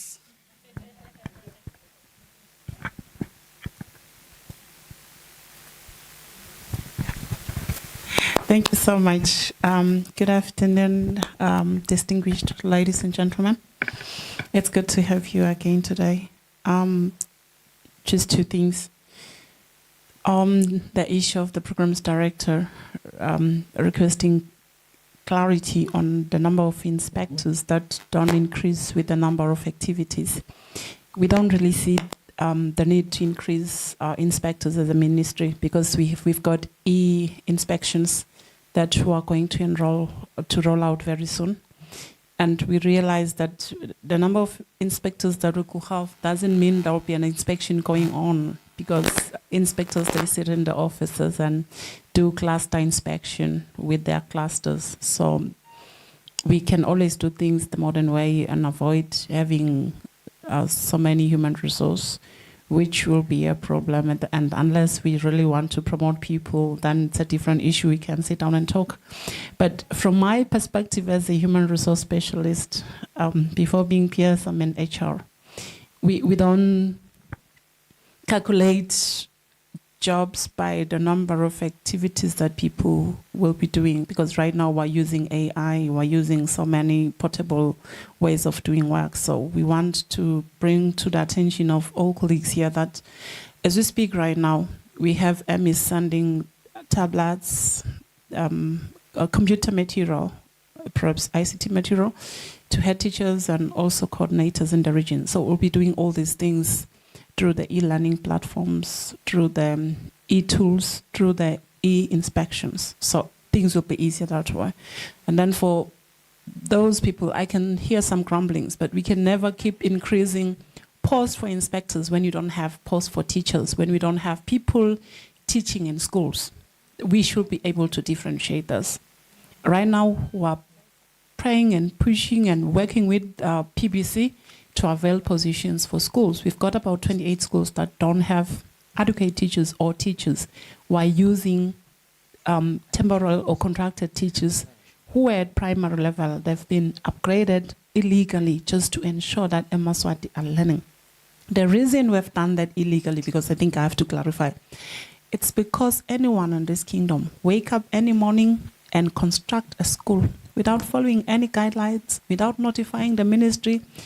In short, in our local language, bakangasa ngatsisi education. And we are trying to stop that. We have prepared a paper to Cabinet to say there won't be any new schools in the next 2 or 3 years, because we can't say beyond 2028 we'll get a fatal accident if we do that. But we are saying there are schools that are not completed. They're in Standard 2, they're in Form 3, Form 2, and where will the student go to beyond those classes that are available? Do we get counted in SDG 4 in the region as having achieved as a kingdom if we have such schools? No, we don't. So we need to stop construction of new schools and finish what we have started and ensure that there are resources available. Science lab, designing technology, because we're taking the CBE, agriculture, and so forth, and other necessities that are required in a school. because you find that these uncompleted schools by those kind individuals, our friends somewhere, are not utilized adequately by parents, because there is no parent who wants a student to go and learn nothing. If you don't do sciences or the other practical subjects, exactly what are you doing at school? So that is my take, and that is our policy right now. And we need everyone's support. Let us just try and have the students with a teacher at most, with so much teaching and learning taking place. And then gradually we will cover the gaps that we have as a ministry in those areas where we have gray areas. Thank you. And then on the issue of Ishak is aligned with other institutions similar to her. There is Ishak in any other country in SADC. So they have an agreement or an alignment with each other. So if you are accrediting for those countries, it's easier. They just contact each other just like they do with SACA. Most of you accredited with SACA before, not SACA, but with South Africa before we had our own. And then we had to have our own a few years ago. But they also have alignment internationally. And when they're accrediting institution, they bring international individuals to assist in the assessment with the technical understanding of each and every provision that that institution is proposing, and it's quite expensive. That is why the other question, programs director would be like, why is Ishak very expensive when they give the service? Because they have to fly in specialists, accommodate them, and also compensate them. And also Ishak is a free, a standalone company that can be sued and that can sue. So they also need to have funds for their own overheads, functionability, or day-to-day arrangements. But the person who should accredit your certificate, because it's now a legal requirement that whatever degree or credential that you carry, you go to ECHA, Eswatini Qualifications Authority, and verify if that is authentic and at the level that we want as a kingdom. So there are gradings for every certificate or course or provision that, okay, this one is it at this level, categorization. So each and every individual that acquires a credential that has not been verified is required by law, all of us here, to verify with the Eswatini Qualifications Authority. Whether you're applying for vacancies under NCC, the ministry in its entirety, or government in totality, you just have to have that accreditation. Just like you are doing even to proceed and enroll at another institution of higher learning for master's, PhD, or whatsoever, you need to go to ECHA, not SACA, South Africa Qualifications Authority. No, you go local. We're not fundraising, but we're aligning ourselves with the requirements of the region. Thank you very much. Siyabonga kakhulu, PS. I think you've thrown some light into the discussions. Before I hand over to the program manager, there is a request at the back there that everyone who is inside here should make sure that they have registered for both days, yesterday and today. There is also another register for today. Ungatsing registered yesterday. It has to be even today. I think we are through with this one. May I hand over to the next chair.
Lishonile sanibonani. Lishonile sanibonani. Siswati ngile lunye lwelwimi lesithi alube khona etikolweni. Ngitawukhuluma lona nje mina lana. Angade oba ngiyazunda. Siyabonga kakhulu sesingena I think ku 6. Unfortunately lobe sengisesingisi njalo. Lona besimgatsile babe Themkosa simboni phambili nenkomisho banamniyabona sikwendekeni. Kepha ke singicela ukuthi ngichubeke ngabona sesifucela lo semva kanjalo. Ngicela ukuthi singene sitawucela babe emlangeni lapha TSC ukuthi asiholele lo hlelo olulandzelako. Mina ngokwandlela sibongo sami ngase ngenza kaSimelane. Ngisebenza iminyaka bengihle ngibhaze curriculum ngisebenzile nase curriculum nyalo ngibuke ihealth emadolobha siyabonga.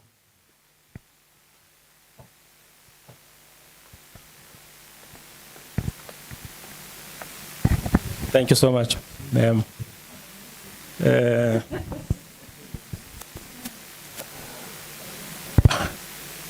You want me to be there?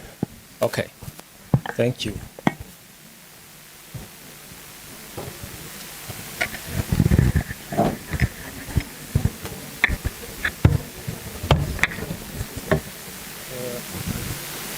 Okay. We'll sit there. It's a panel. No, it's not a presentation, it's a panel discussion. Now, allow me first of all to salute all of you in all your different capacities. We are getting into another space now, very critical one. It's a panel discussion. We're looking at the outlook for secondary education, ladies and gentlemen. In my salutation for you, I just want to congratulate you for coming into this very important continuous professional development. It's so important that you come and develop yourself and learn. If you are in education, you must continuously learn, ladies and gentlemen. I have a team, a cocktail of panelists that I will call up front so that they can help us go navigate this program. There is Margaret Tizzi. Margaret Tizzi, can you come forward, please? She's a person of a very high profile in education. And we also have the Waterford principal, Margaret Jackie, please come forward. We also have somebody who will be the voice of the young people, the youth. May she come forward? I've not been given her names, but she must know herself, the person who comes from the youth. Ola, where is she? That is the language that she knows. You see, now I have used that language and he has responded.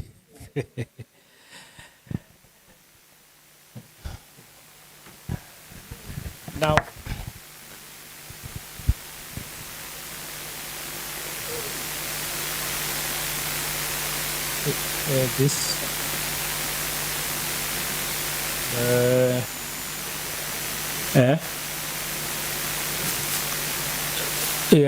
I thought so. I thought as much that I should also sit next to them because. Thank you so much. Okay, I'll be asking them a few pointed questions. And I'll be asking these questions on your behalf. They won't be necessarily answering me, but they'll be answering you on your behalf. Ladies and gentlemen, at the end of this session, I'll be calling upon the audience to pose some questions to them, pointed ones. Mage, yes, please.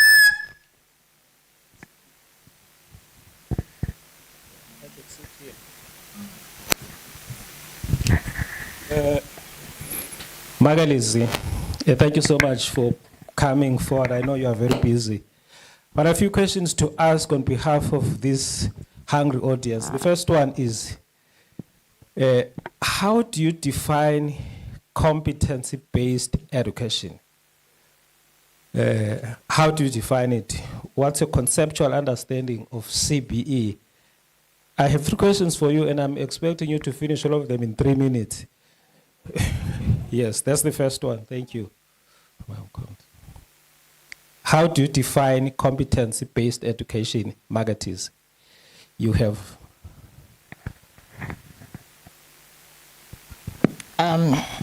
Thank you. Are you the chair or moderator? Our moderator. I'm the moderator. Okay, thank you for the question. Yes. I will start by taking us back to yesterday. Yesterday, we learned that we are here because we have a big problem in our country. We have learners who finish school but cannot be employed, and they cannot create employment either. And they cannot develop their own livelihood, make a living. Yeah. So we have that problem. Yeah. We educators are supposed to prepare learners, young people, to have productive lives. So they're going through our school system, education system, but they're not able to come out with the skills and capacities to have a productive life. Now, competency-based education, in my understanding of it, is the type of education that is not so much book learning, because I think my generation, we were learning from books and we regurgitated what we learned in examinations. And we graduated and went to a profession. The world is such that young people, the world is changing so quickly that the skills that they must possess and competencies they must possess must be ones that allow them to be flexible, to adjust to the environment, to be able, you know, maybe you thought you were going to be a teacher, but there's no you don't find opportunity for teaching. You have the skills to navigate your environment, to find something to do that makes you productive and active. So for me, that's what CBE should do. Okay. It's a departure from rote learning to skills-based. That is what she is saying.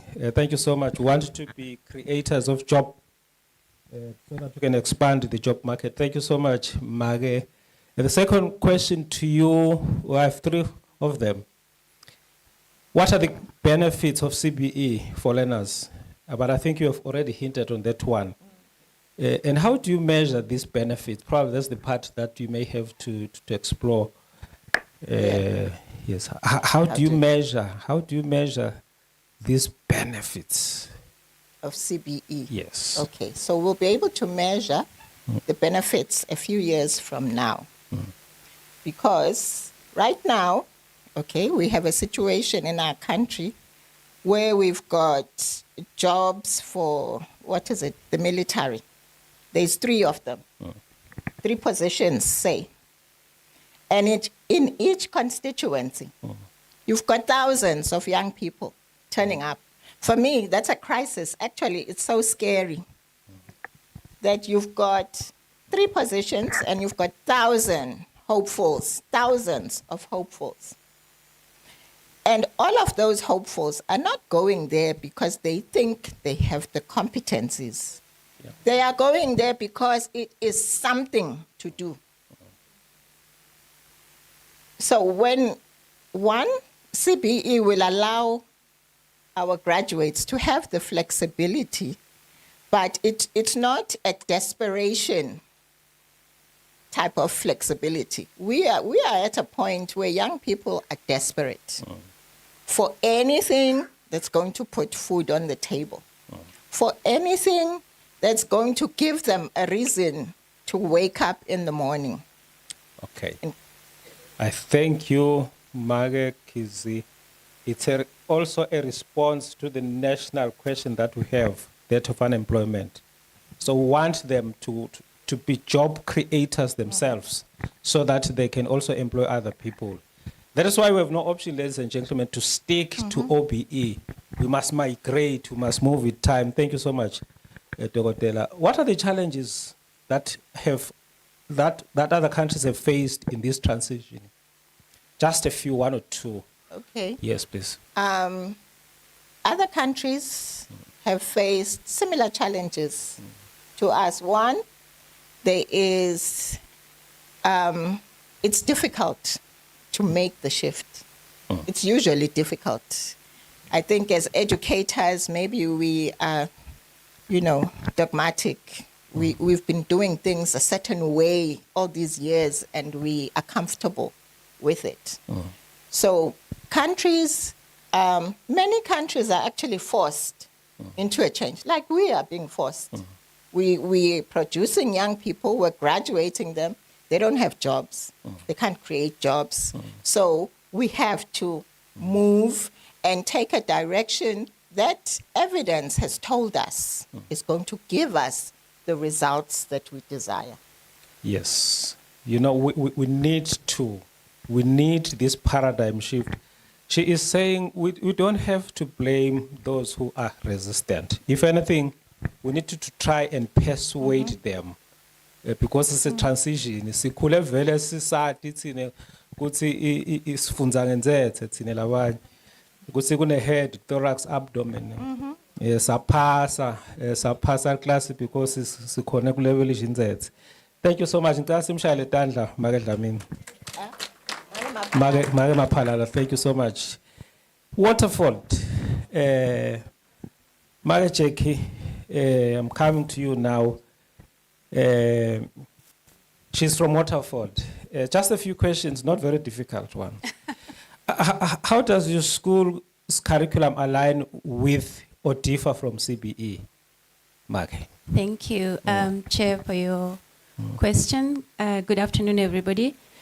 It's an interesting question you posed there, but let me give you a little context. I'm aware of the 3-minute timeline. Yes.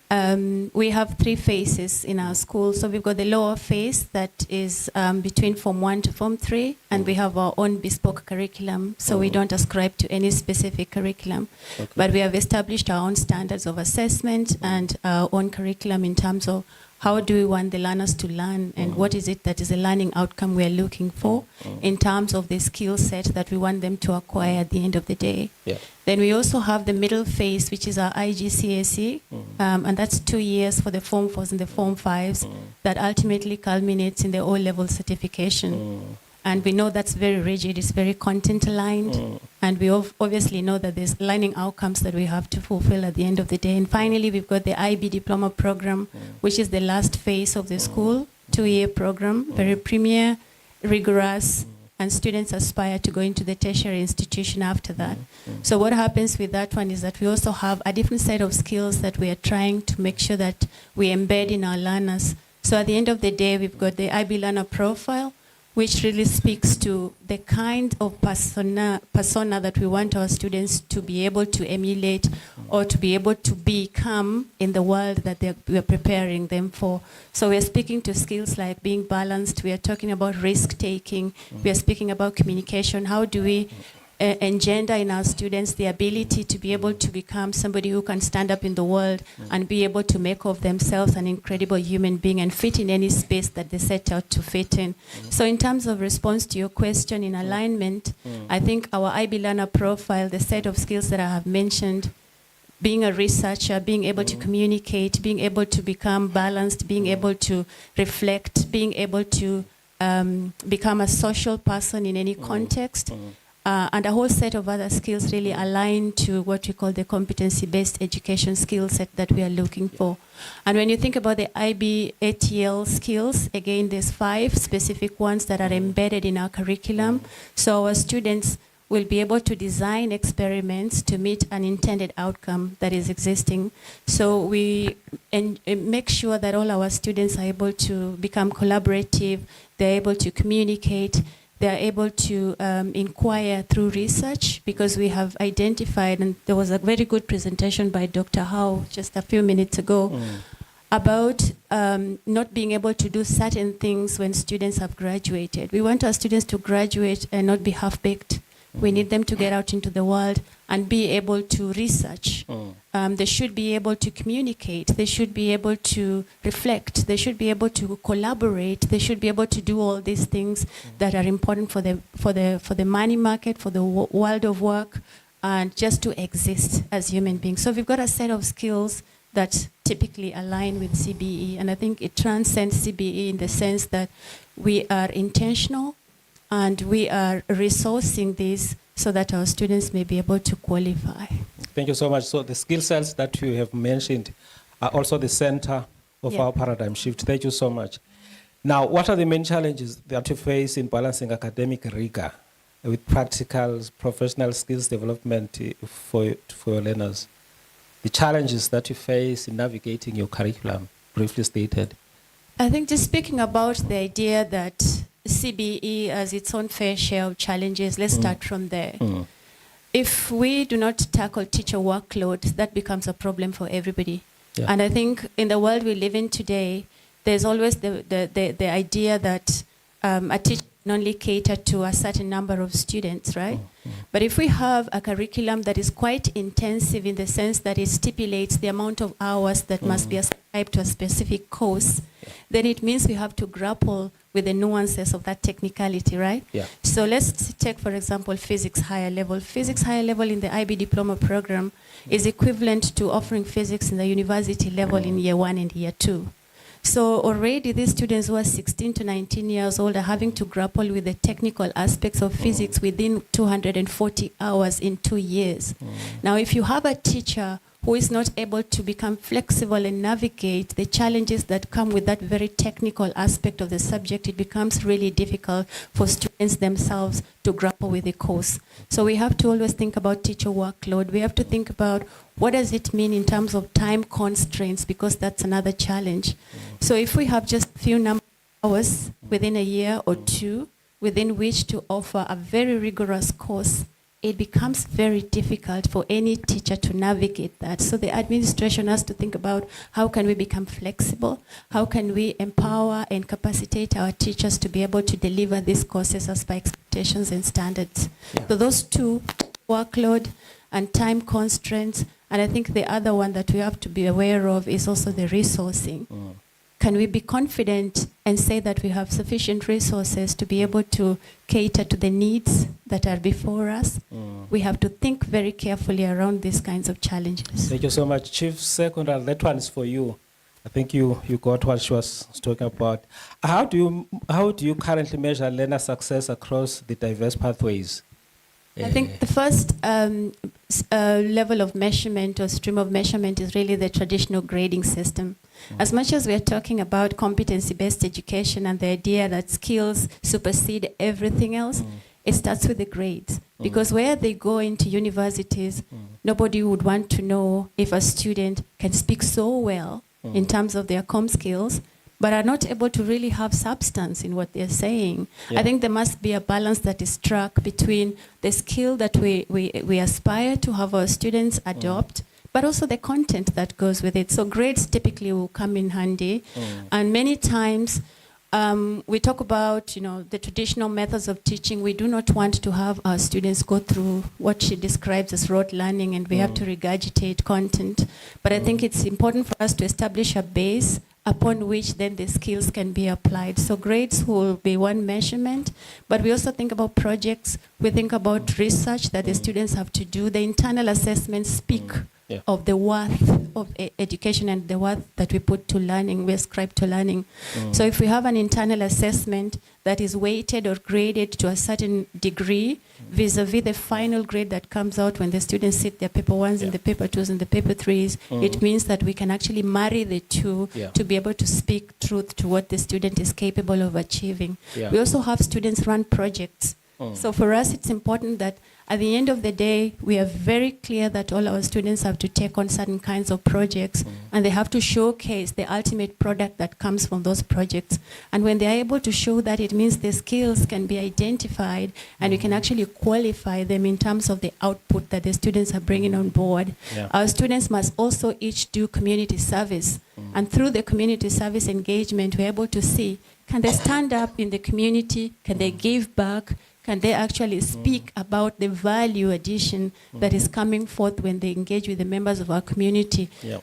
We touch all corners of Eswatini, from Paga refugee camp all the way down to Mapiveni Primary School. We go to the government hospital where we help with medicine and everything. So I think at the end of the day, are we able to have a student who stands up and speaks to the value addition within the society based on the community service that they're engaging in? Yeah. And how we measure that is from the reports that they have to write. They have to give a personal statement. We have supervisors who also go along that journey with them. Yeah. And at the end of the day, if you have a grade A student who cannot talk about humanity at its very core, you have not educated a child. Yeah. And I think it's important for us to strike that balance. Thank you. So that's the kind of learner that we have imagined in this paradigm shift. Young man, Ola. Hey, Ta. Tell us who. I like that one. Who are you? Just tell my audience who your name is, Sep, briefly. Thank you so much, moderator. Ladies and gentlemen, a very good afternoon to you all. My name is, or maybe before I even get to who I am, first, my pronouns are he, him.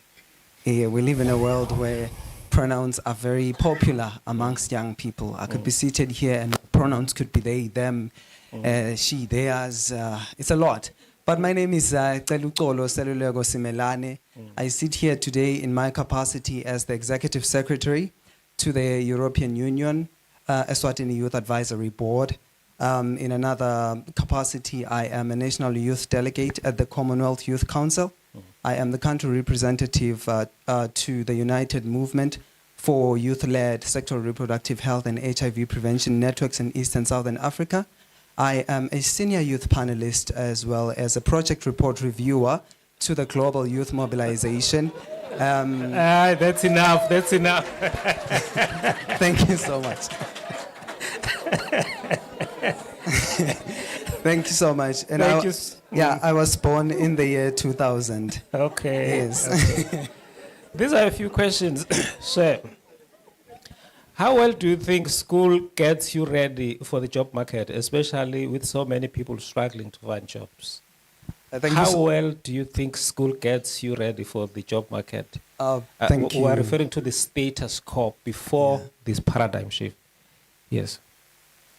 Well, thank you so much for the question, moderator. Well, when we look at Eswatini today, we can see that there is a stark gap between what the school system is producing and what industry needs. That has been the one thing that has been at the tip of our tongues since we started yesterday. And first, the numbers are sobering. You look at youth unemployment between the age bracket 15 to 24, you're looking at 56 to about 58% of unemployed young people. And then you look at the overall statistics telling you about 33 to 35%. And there's an ever-rising scarcity of formal sector jobs and so many other underlying socio-economic challenges that disproportionately affect us as young people. So in schools, we tend to focus more on examination and theory. While foundational knowledge is critical, the reality out there is that we are living in a world that is ever transitioning. And at this stage or day and era, we are already in the era of a skills-based or skills-driven global economy. So, in a nutshell, to respond to your question, moderator, schools are doing well at producing certificates and licensing us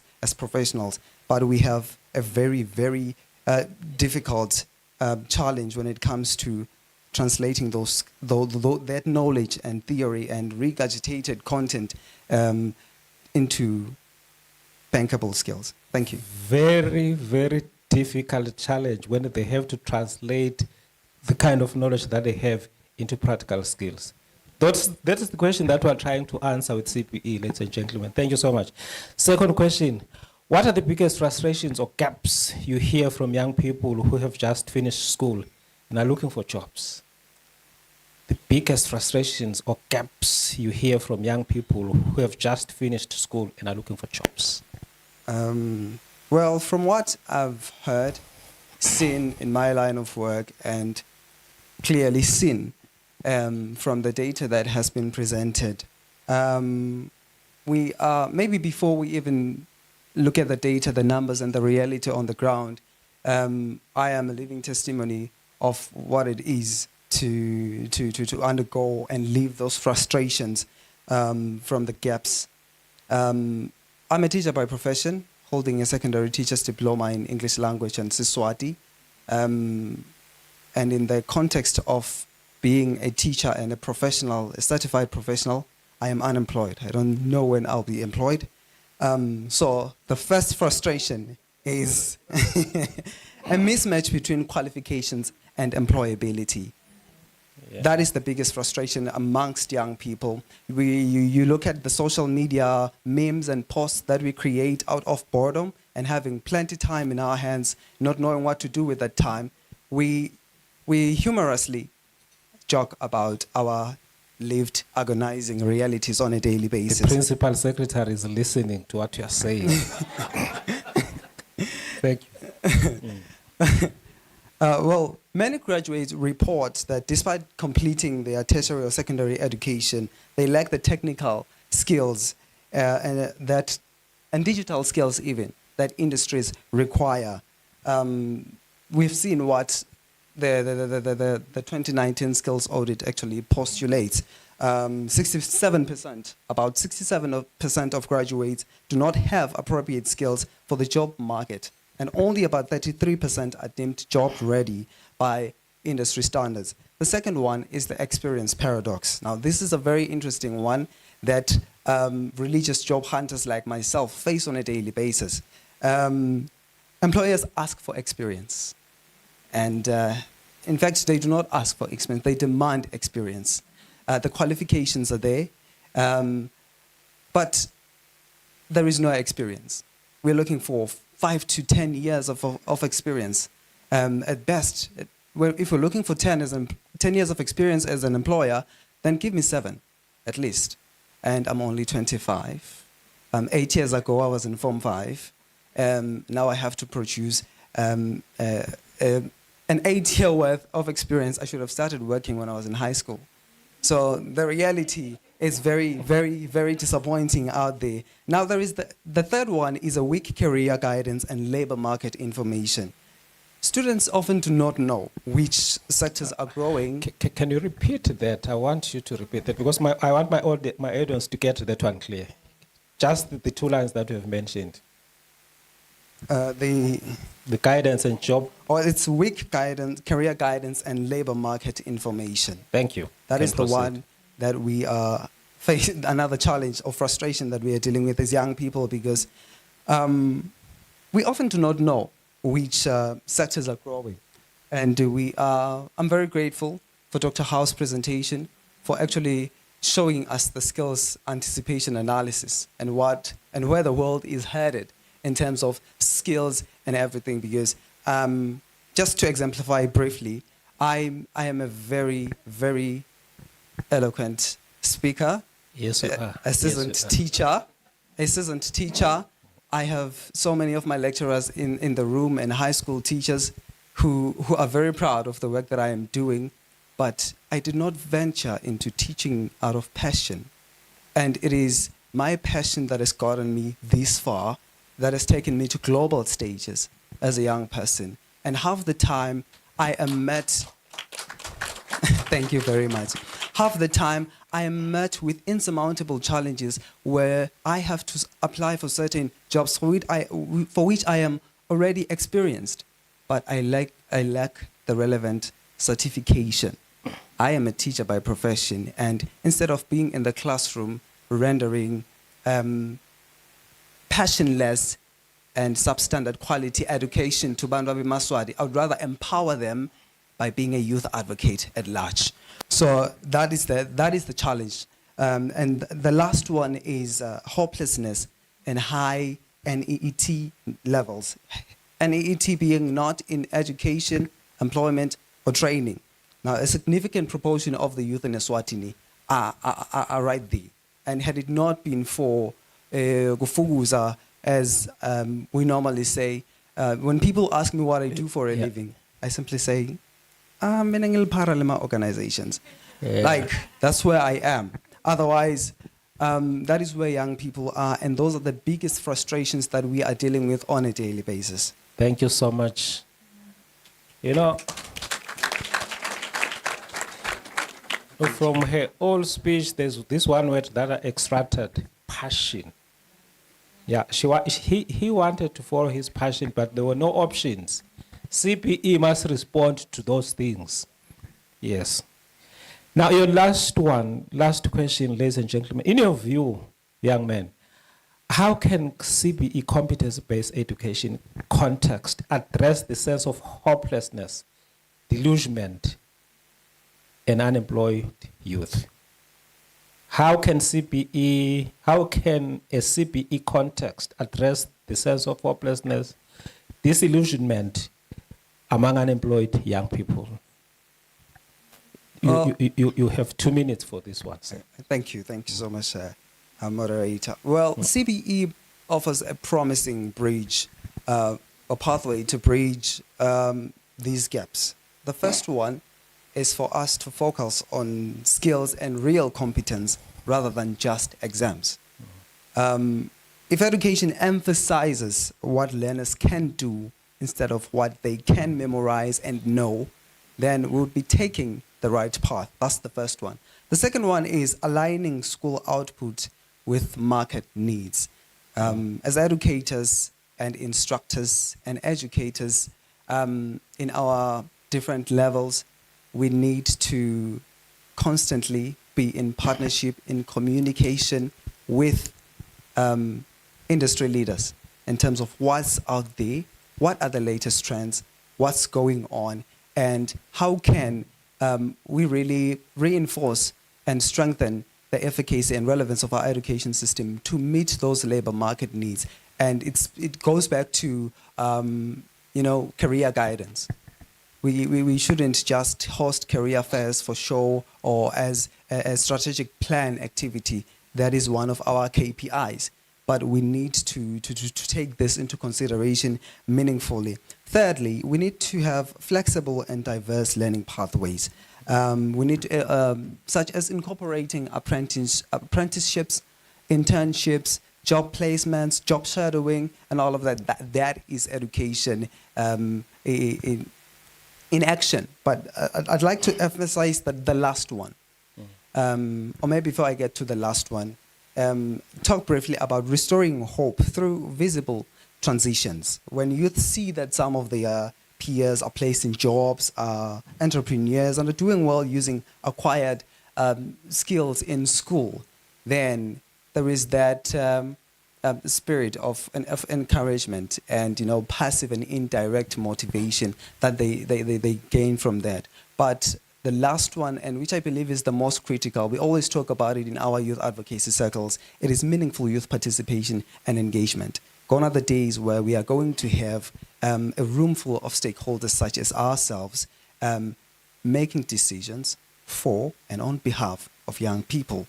We are teachers, these are children, yes, we understand, but let us find ways in which we are going to meaningfully come here and present the reflections of the young people that we are teaching, that are our sons and daughters, in a very, very, very faithful and honest manner, because at the end of the day, whatever deliberations go on in these rooms are to the benefit or to the loss of the young people out there. Thank you so much. Thank you so much. The last one is a serious indictment to this conference, Director.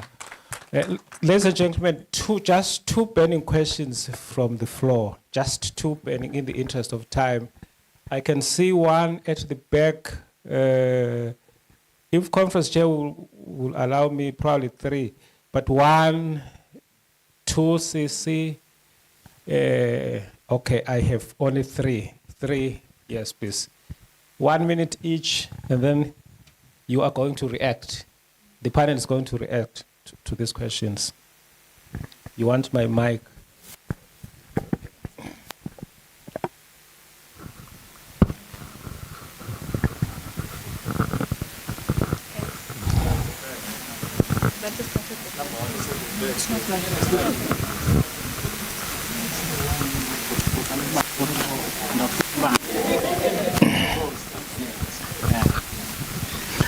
Thank you very much for a beneficial panel discussion.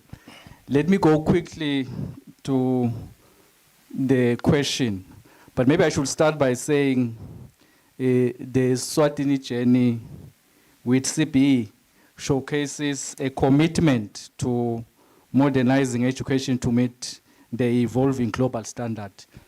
We all agree with that. However, I'm taken by the challenges that have been raised there. The success of such reforms, it looks like it hinges on the alignment of the curriculum with robust training, teacher training, resource allocation. Now, addressing these issues, I think is crucial for effective implementation of the CPE and realizing of its intended educational outcomes. My question is, already we are almost at the end of the curriculum development in CPE, but none of any formal training on, maybe let's say, teacher training.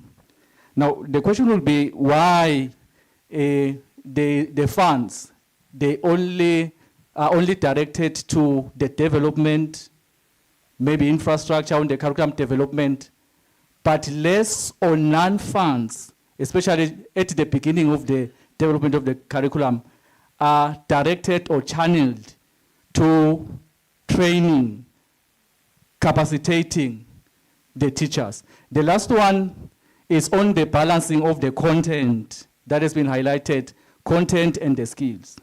Now, if you look at the CPE, we are only integrating skills on what has been already there. From OPE, then we have the CPE. I think the PE is still there. So we have the skills that we are integrating. But we spent almost 2 days in this conference. We only talked about skills only, as if the competence-based education, it's only on the skills, not looking also on the bigger part of the content. I was looking at the framework. The framework is still talking about 70% on the content and about 30% or less contribution by the skills. So that's my take. Okay, thank you. Just 1.5 minutes for each presenter.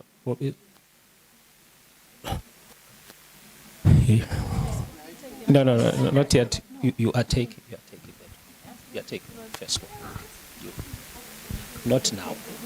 Not now. Second one, yes, please. Thank you very much, panel, for the lovely presentation. Mine is just to appreciate. It is just a comment, not a question, especially to him, Mr. Kelkolose. I'm one of the youth who are suffering from unemployment. I currently hold a Bachelor of Education, majoring in French. I have a French degree. So you said passion.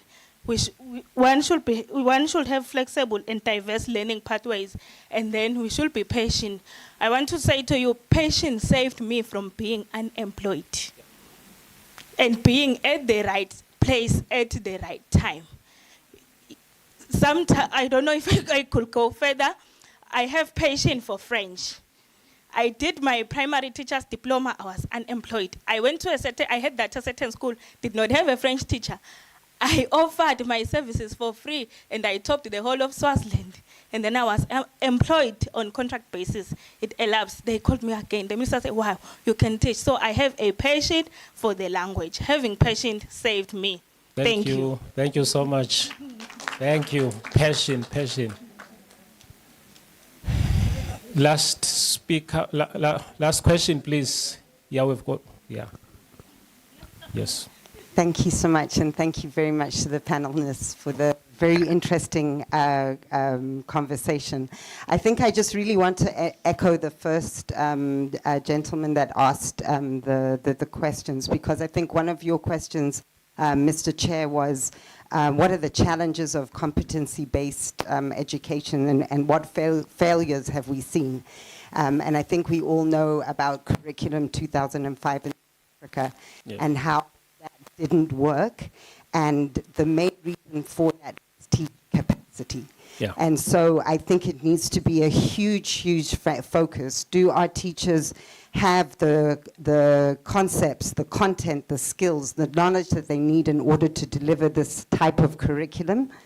Do they understand formative assessment and how they're using that type of assessment in their classrooms?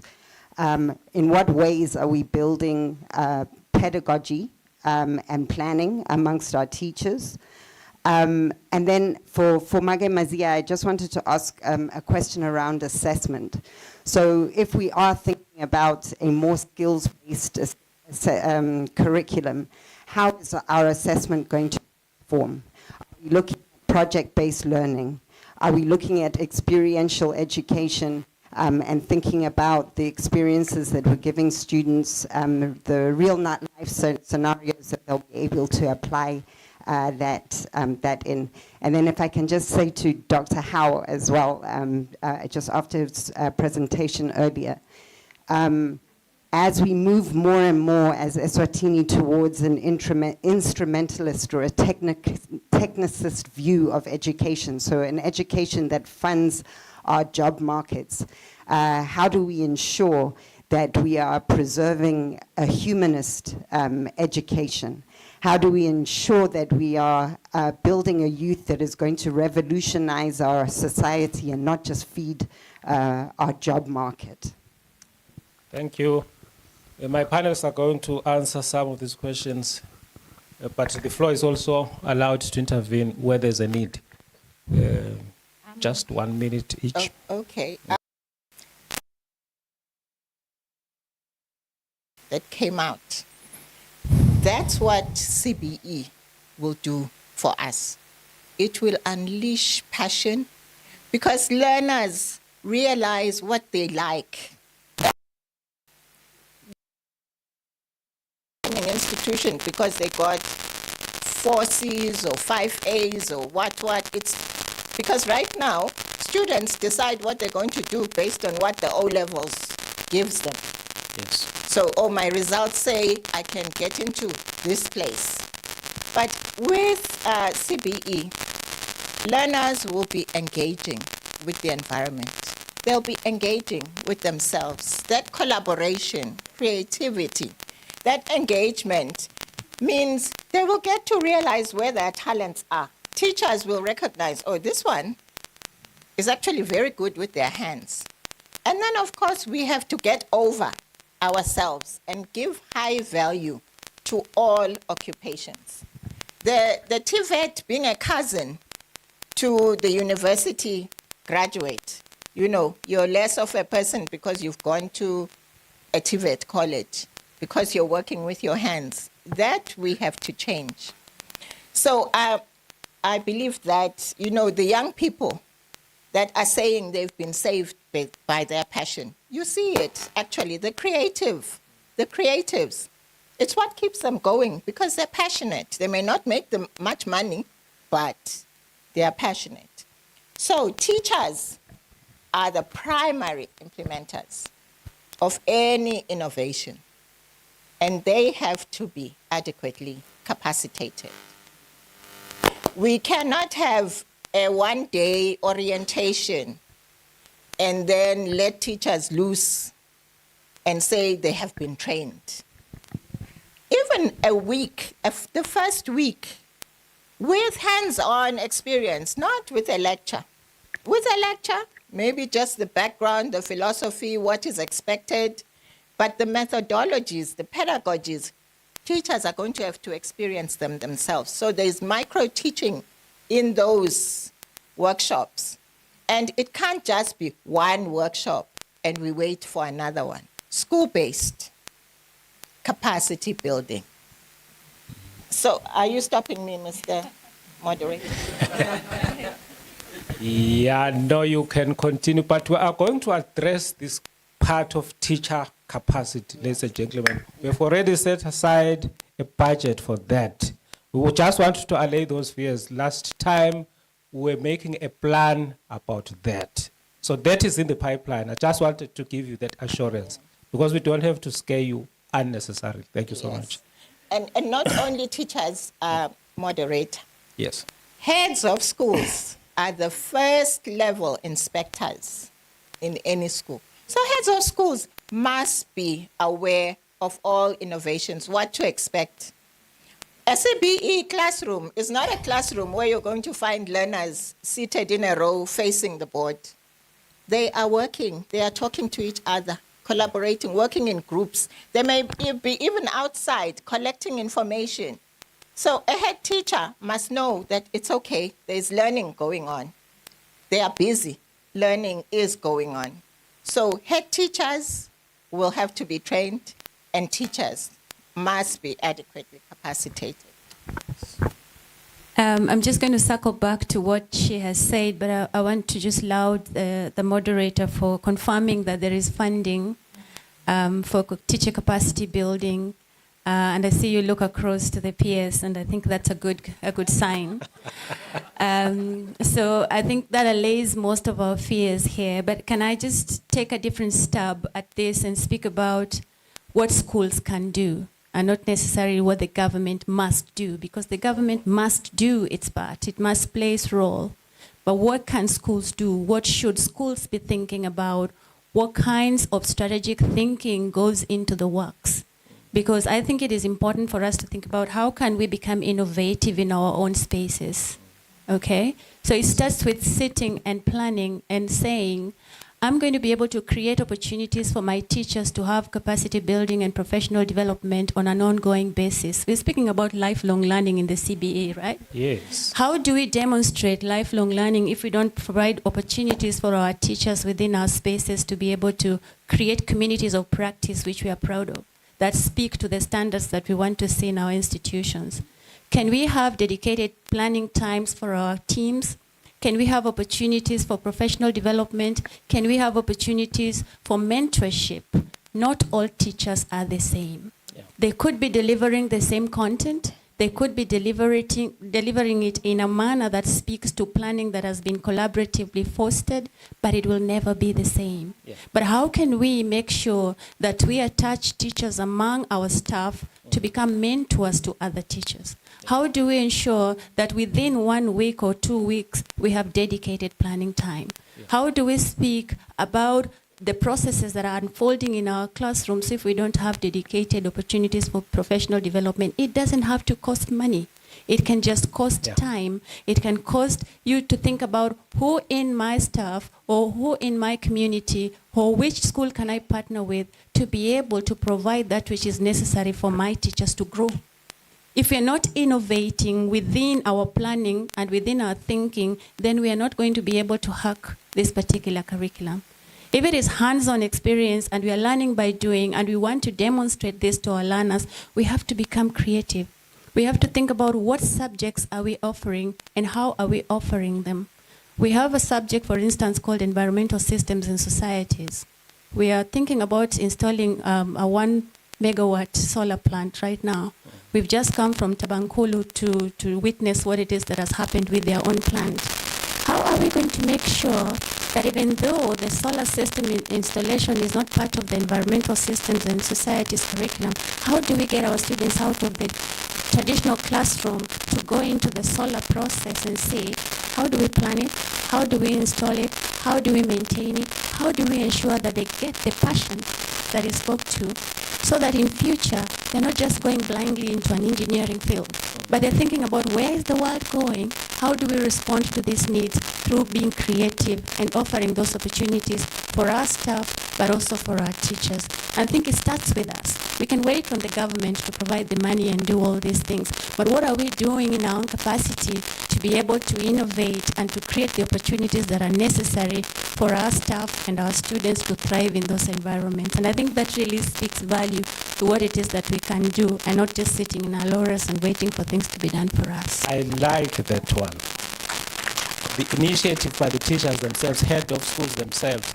Ladies and gentlemen, thank you so much for this beautiful exercise.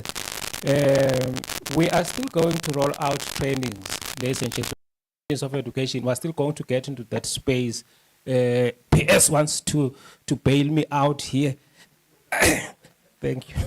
Thank you. And thank you so much for the wonderful work that we have done. On the issue of assessment and projects, yes, the students will be assessed on projects as well as all the other activities. So what we're working around, because we had pre-vocational studies, we're working around ensuring that there is a body. In Zimbabwe, it's done by ESHAC. It's called HEXTO.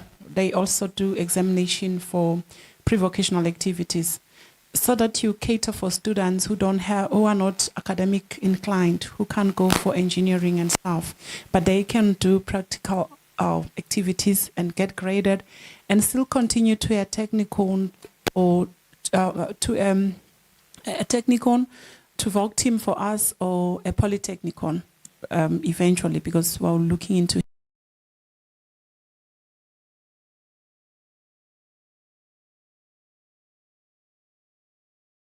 can either go and work for someone or go and polish up their credentials and work for themselves and employ others.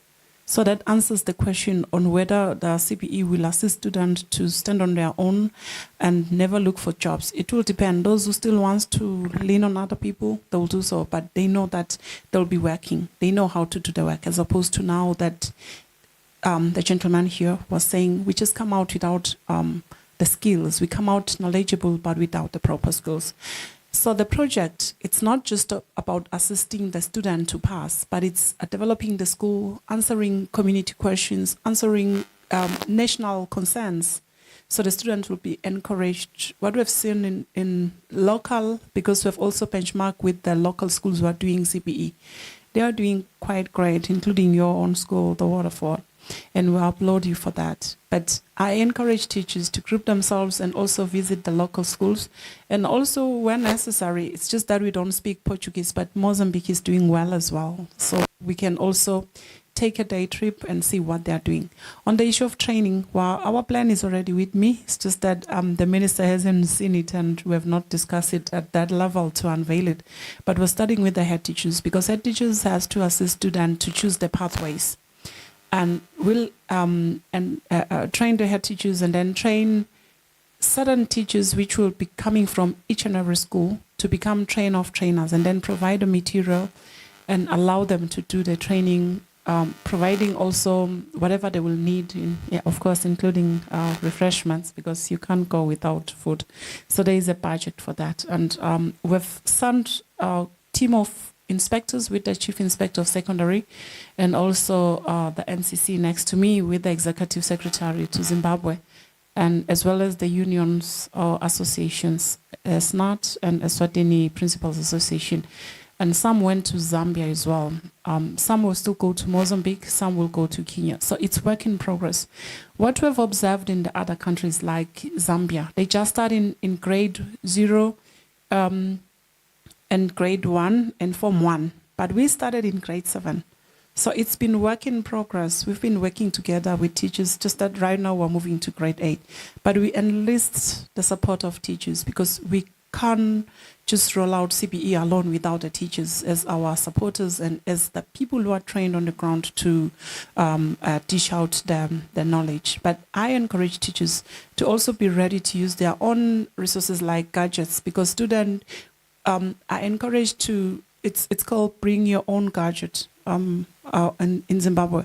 So students should never be chastised or punished for bringing a handheld gadget, because that is what is prevailing in some schools, in particular in Shiselweni. Those from Shiselweni should mind this one. You find students complaining that their gadgets have been confiscated, and when they want the gadgets back, they don't get them. They're lost, they're chipped, they're what, but they can see them being used by the teacher or the head teacher's children, which is not correct.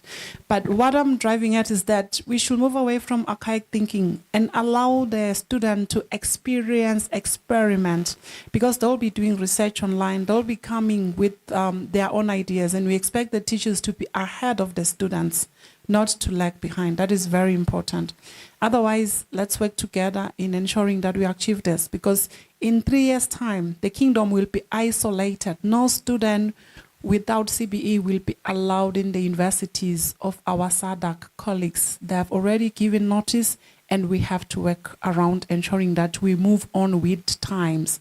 We can't remain in OBE. It is not going to happen. It's not practical for all of us, for the kingdom, and for there's so many teachers who have been trained and they're still at home. Because if we've done our part as the ministry, they could be in business, having private schools and rendering service without waiting to be employed. And lastly, program manager, I just want to point out that for the private sector or subvented institution of the ministry, we are not going to cater for you to teach you CBE. You're supposed to be doing this already. You're supposed to be moving with times. We're only going to cater for our own institution, Ngwane, William Pichu, because those are departments of the ministry on CBE. But we can't really strengthen and support UNESCO, for instance. You're subvented, you're supported already. And that goes for SANU and everyone else. So we should be mindful. In any event, we'll be issuing out a notice that we are rolling out CBE, and we expect you to support this and start teaching CBE.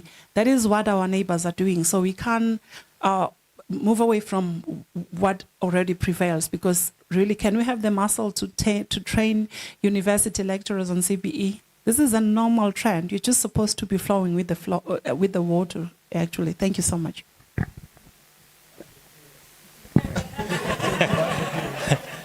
Thank you so much, Pierce. And a round of applause for my panelists, ladies and gentlemen. Thank you. Siyabonga kakhulu, iyashisa lena imnanzi, but iyasho ukuthi how ready are we ukuthi singene secondary with this.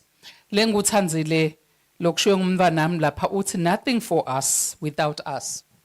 Ungikhumbula kahle masisebenza emsebenzini abantu abaphila negciwane bathi nje no kwema kwathiwa nje ngaphandle kwethu ngene khona, bathi banifana while sisenta konke lokuhle kangaka bacela kuba part of it.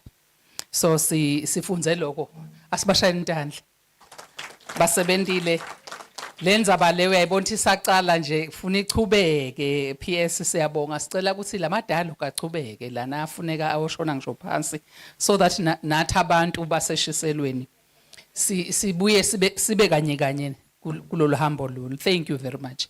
Ngicela kunika the next speaker, chair. Ngishayele intandla nami ngifake isiswati. Thank you so much, colleagues. We've gone this far. I have held myself back and didn't want to comment, but about CBE, they know it work that once I start commenting, I fail to stop commenting. So, but I just want to mention one thing that came out here about the experiential learning. I think somebody mentioned that, which is at the heart of competency-based education, especially when it comes to assessment. It's under authentic learning, which involves problem-based learning, experiential learning, and project-based learning. It is at the heart of this, and these are marked using rubrics. I'm just giving a dose to the head teachers that we all need to be capacitated on the development of rubrics, but the ministry has promised that there'll be capacitation. We are proceeding to the closing ceremony, ladies and gentlemen. One announcement: we are requesting that there is an afternoon tea that is available. So in the event that we leave, please make sure that, I think there's tea that side, I'm looking at the people at the back. Yes, there's tea. Please make sure that you take the tea before you leave. In terms of program directors, we're supposed to have the REO protocol says if there is the PS, then the REO is supposed to be the program director, but he is not available, he's held up. And then the next one that would hold for him is the director NCC. So I am requesting the director NCC to please come to the front, and then I'm disappearing for the last time. Thank you.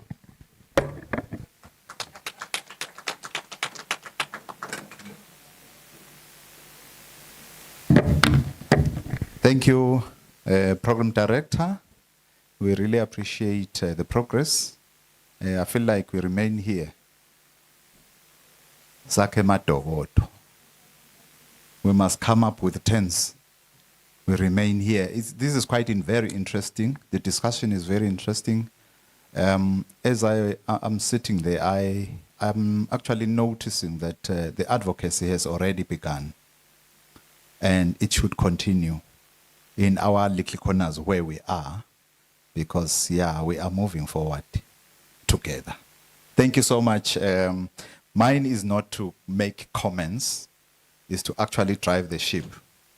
At this point in time, without further ado, I'll request Moses Tabete, come and tell us what you gathered from this conference.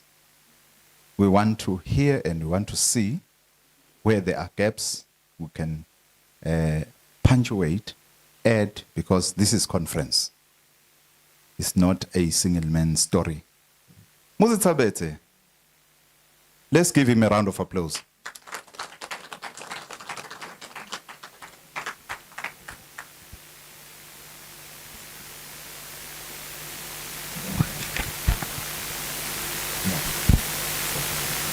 Yeah.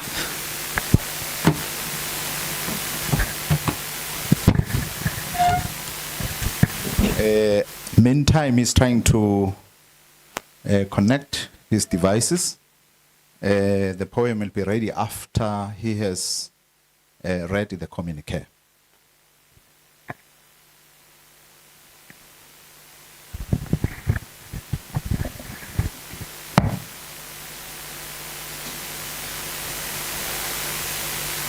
Is it good afternoon or good evening?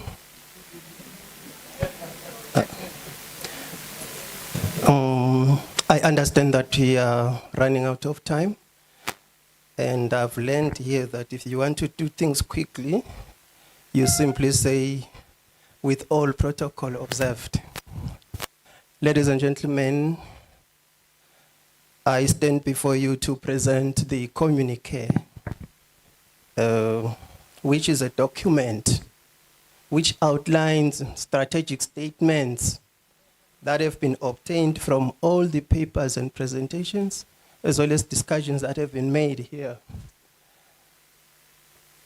I want to do things quickly, but there is no slideshow there.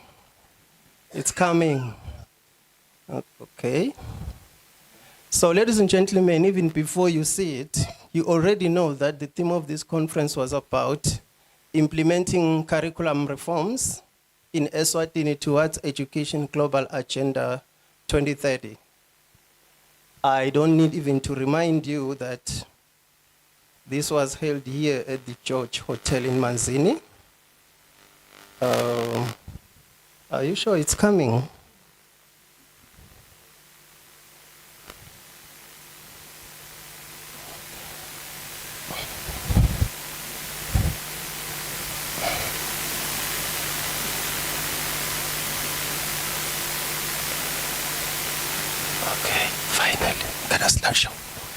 All right, finally, your patience is paid off.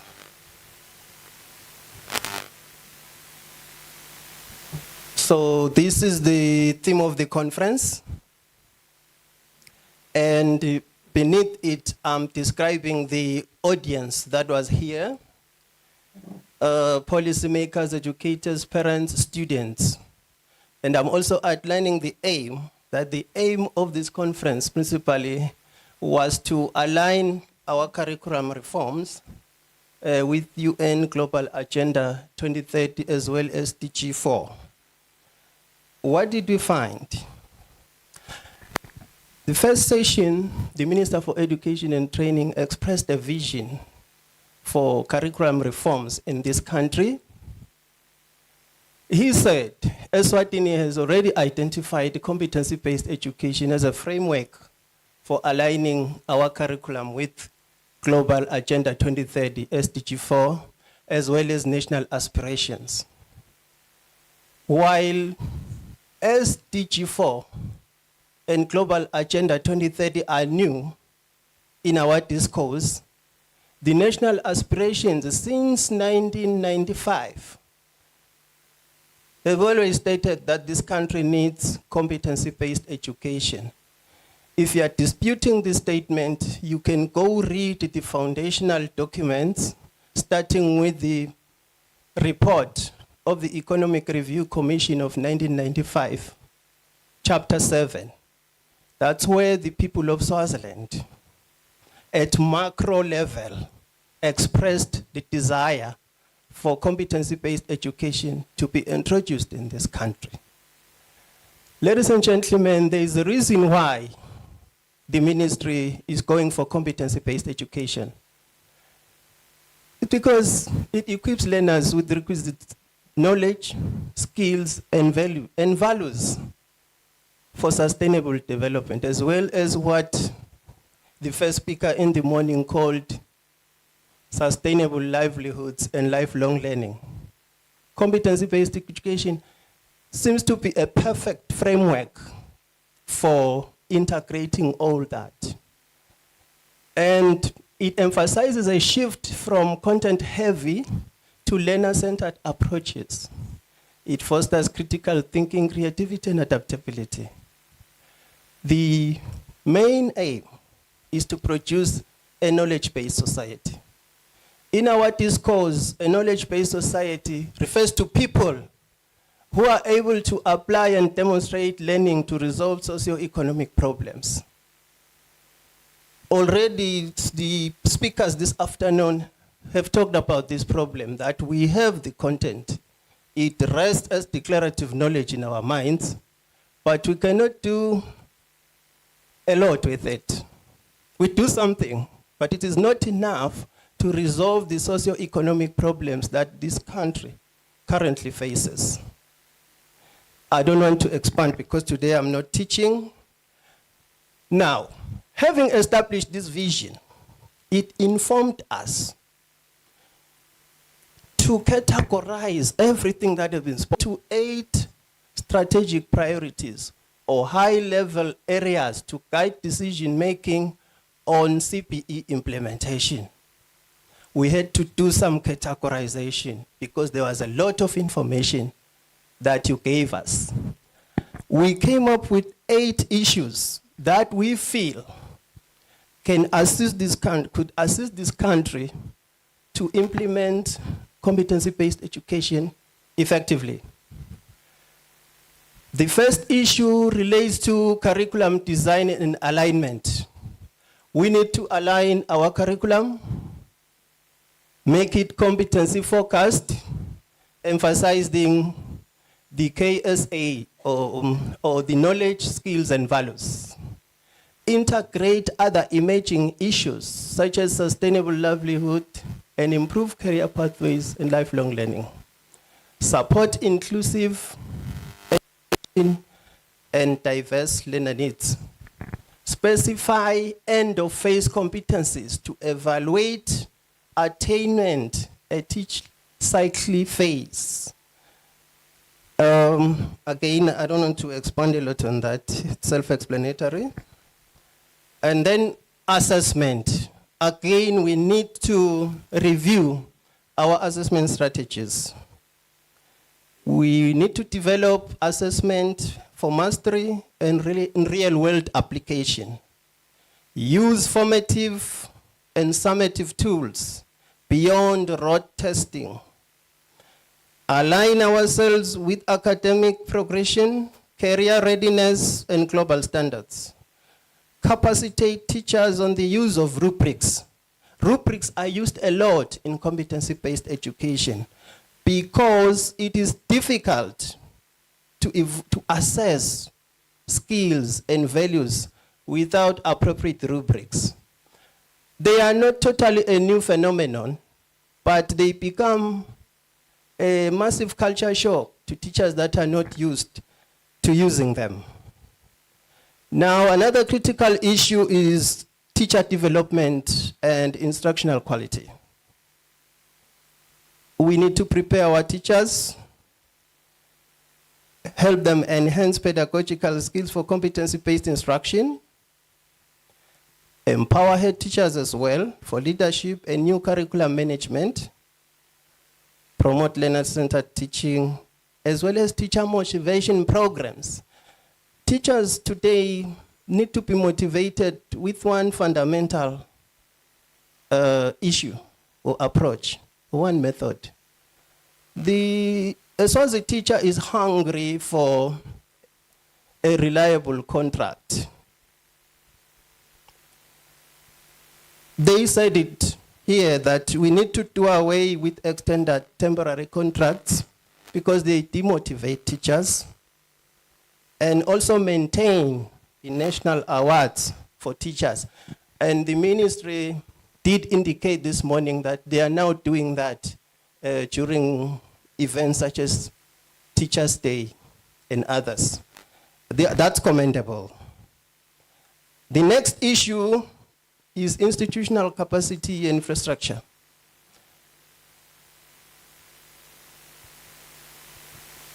We need to capacitate our institution, particularly colleges. There are many institutions you can come up with, but I'm interested in colleges. How can we capacitate colleges to produce these teachers, the teacher that we want, the teacher that can effectively implement competency-based education? Maybe we can also go to the issue of overcrowded classrooms, because that undermines institutional capacity to implement competency-based education as well.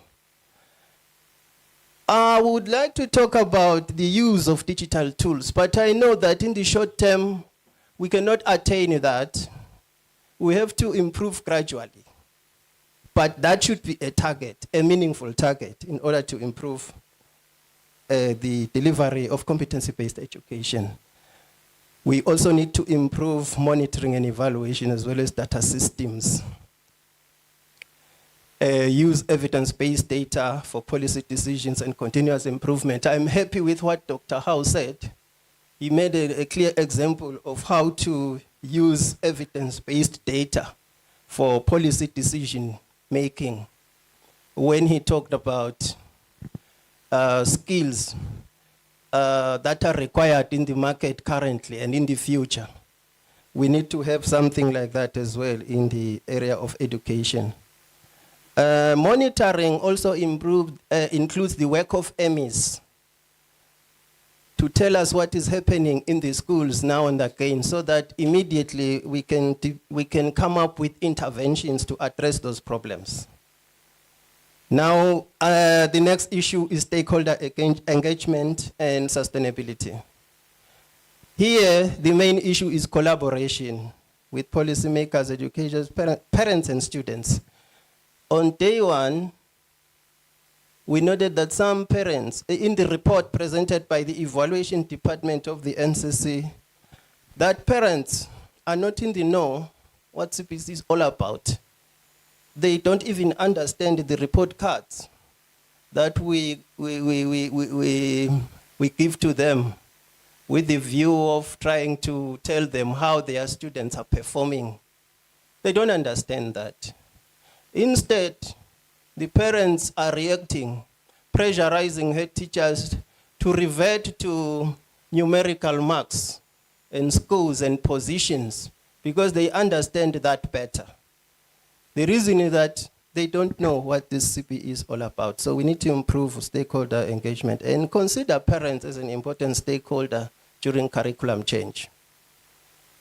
Now, there is something we learned from, I think, two speakers made us aware of this fact, that Swaziland is not alone in this quest to implement CPE at the current moment. We need to draw lessons learned from these countries. We listed, there are many, we have 2 documents, we've listed more than the ones I've just shown there. And with the help of the presentations from Mr. Short, we can learn from South Africa, Botswana, Rwanda, Kenya, Uganda, Zimbabwe, and Finland, as other speakers were able to identify those countries that are much more ahead. Some of these countries are behind us. Some are at par with us. Others are just too ahead, like Finland, which has adopted a revolutionary approach to teaching and learning.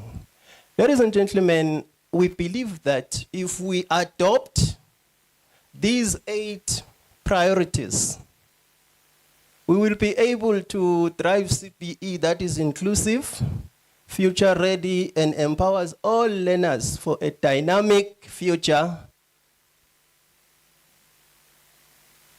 that transforms our learners into a knowledge-based society.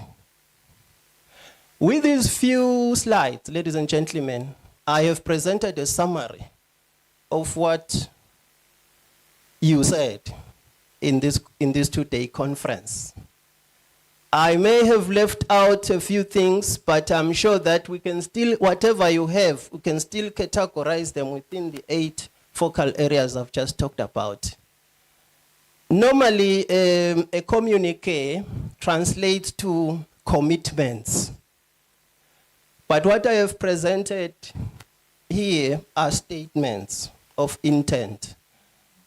They become commitment once the authorities have signed, have adopted these statements and put a signature on them.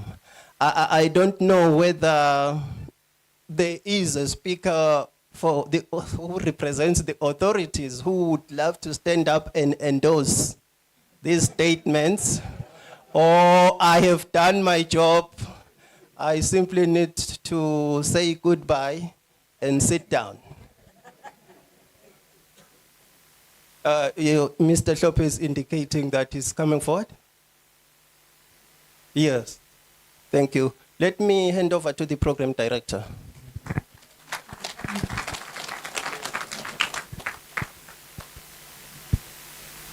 Thank you, Mr. Tsar. We call him Tsar.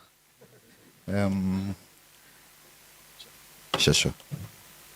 Thank you so much, Mr. Tsabete, for these statements. I think they are actually showing the roadmap and how it will strengthen our implementation plans. So I will request on behalf of the PS to make a presentation in the EXCO of the same. I will make a request. She has not yet agreed, but she's nodding her head.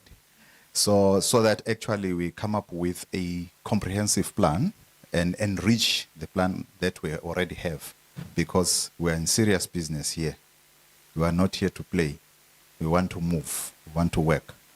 Thank you very much. Having said that, Asim Shailin Tandla once more. Wow. Wow. We're at the peak of the conference. We're at the peak of the conference. I want you to actually just rise and stretch a bit whilst the poem gets into the podium. Thank you. You just rise, guys, and stretch.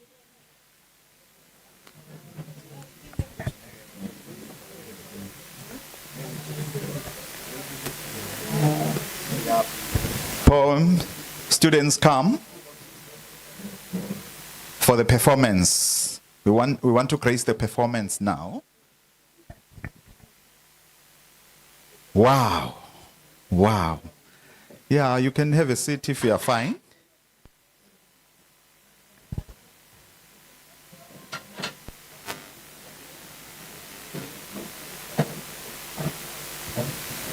Thank you.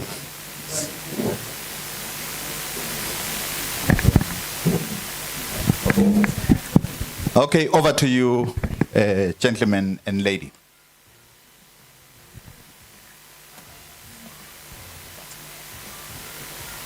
Oh, microphones. There.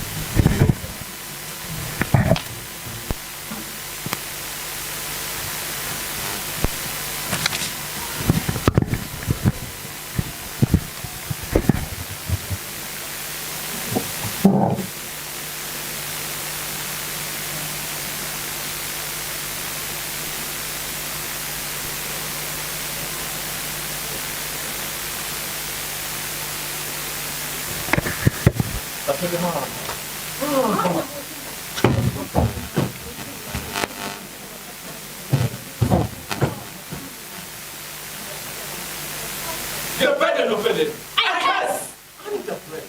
As the song of David. Lift the shroud of the night of the sky. Another thing to kill. Another slow flow.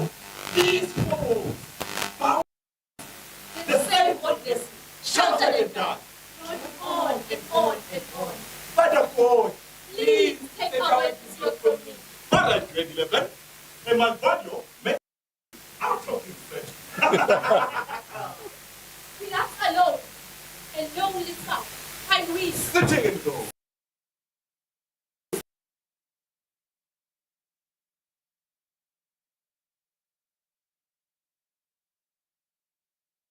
Of knowledge, never truly caught, a captive audience in sacred places. The chalk dust falls like silence, sterile snow, on barren minds where the deceased can grow. Our textbook stands like moon. A mausoleum for the religious state, a crucible of peace, the judgment day, a fleeting echo of what we heard so deep. We regurgitate, we mimic, We repeat. Students gather at their notice board. They are whispered a cruel quarter, drowned by my store of shame. A snare and mocking laugh is a piercing double-edged dagger to my self-worth, a brutal testament to my supposed ignorance. The paper isn't just a test, it's a verdict, a public declaration that my mind is broken.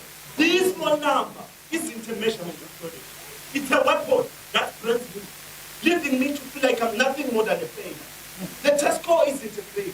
It's a prison sentence of shame. Down to the dungeon. These lectures are a failure, tired. What is the purpose of I know? But behold, then comes a new law. He said, the great and glorious moment. Competence-based education. A tool in peculiar waiting hand. The hum of second, the click of key, a symphony of speed for all to see. For the very first time, the light falls on my potential. Meeting me on the ground of my own way. A flicker of hope ignites within me. I know that I am the hope. A vessel, unique and gifted, waiting to be discovered, waiting to be born and nature. Slowly, the confidence of childhood returns, taking its place at the helm, rejuvenating me. All thanks to your competence-based education. A field where no one is left behind, and every learner is free to unfold according to their children's natural abilities. No more the shameful play, the letter or the score, but what to be, a breeze from shore to shore, a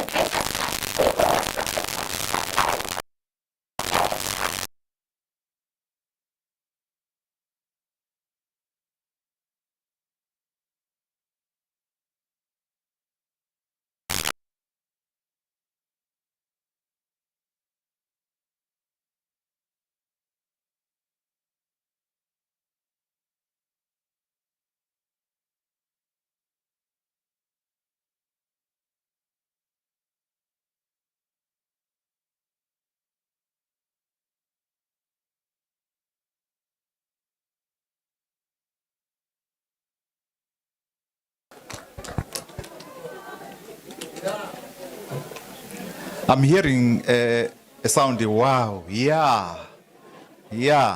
At least, PS, you have someone who will feature during the advocacy of the CPE. You have the learners. It's quite interesting. Quite interesting. Let's give them a round of applause once more. As we do that, the chairperson, the second chairperson of the organizing committee, come forth and make a statement.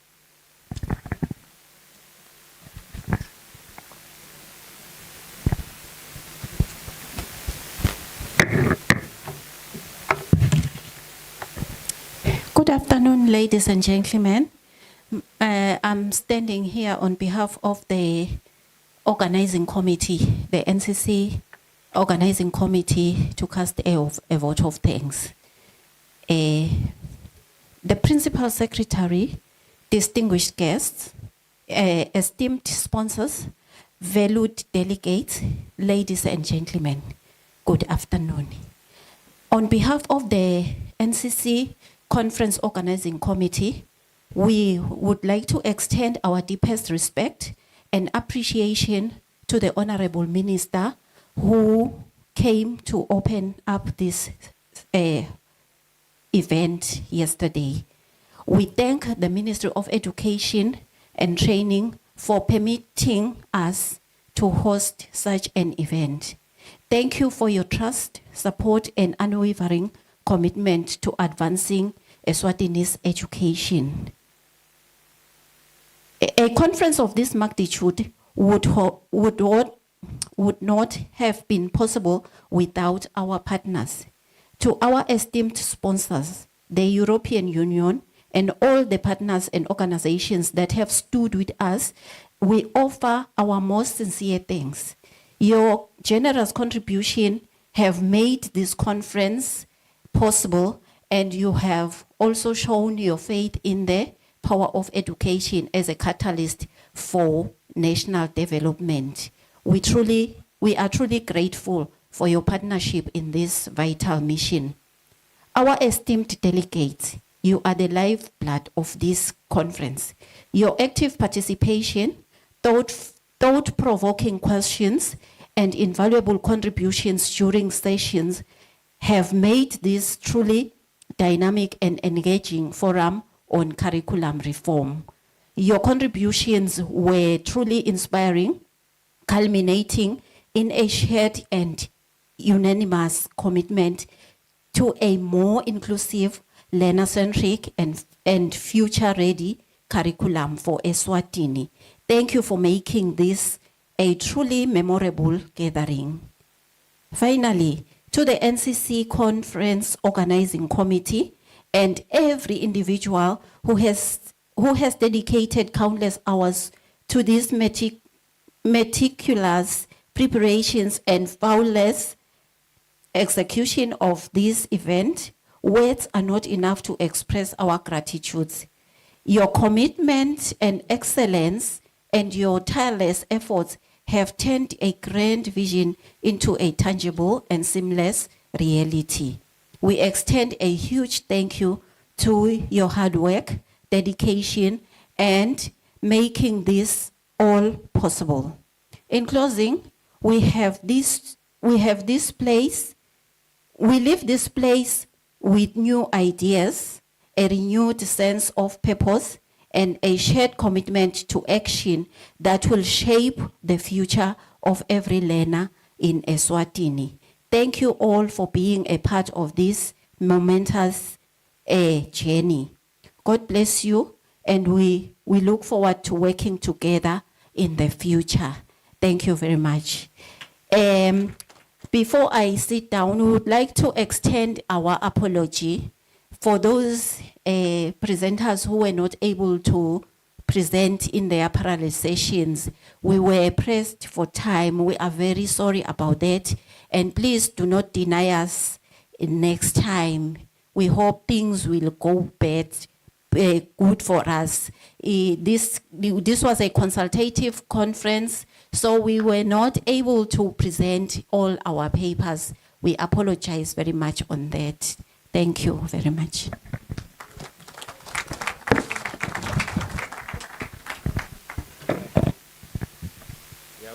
We nicknamed her as Dr. Mtorana. Thank you very much, peers, colleagues, for coming up to this stage of the conference. And we really appreciate all the colors that we are seeing around. I'm echoing all the sponsors, when you're driving through that street, you could tell there's business at the George. Who made it possible? The esteemed sponsors. Especially in Dandla. All the sponsors. Wow. This is what Dr. Phil preached the first day. He said, there will never be effective transformation if we're not moving together. Calling everyone to come, we call it Endlini kaGogo, and move together. Thank you very much. At this point in time, without further ado, this is the time, a very important time. I would like to introduce the only Manjolo we have in the Ministry of Education. The Mancholo, some call it Mancholo in other countries, Mancholo. She's going to give us the closing remarks. I can tell you something, just a little bit about her. She's a mountain mover, but she needs something very meaningful. When things are not working, she makes sure they work for the good. Thank you. Can we welcome you, Manjolo? Let's welcome her with a round of applause.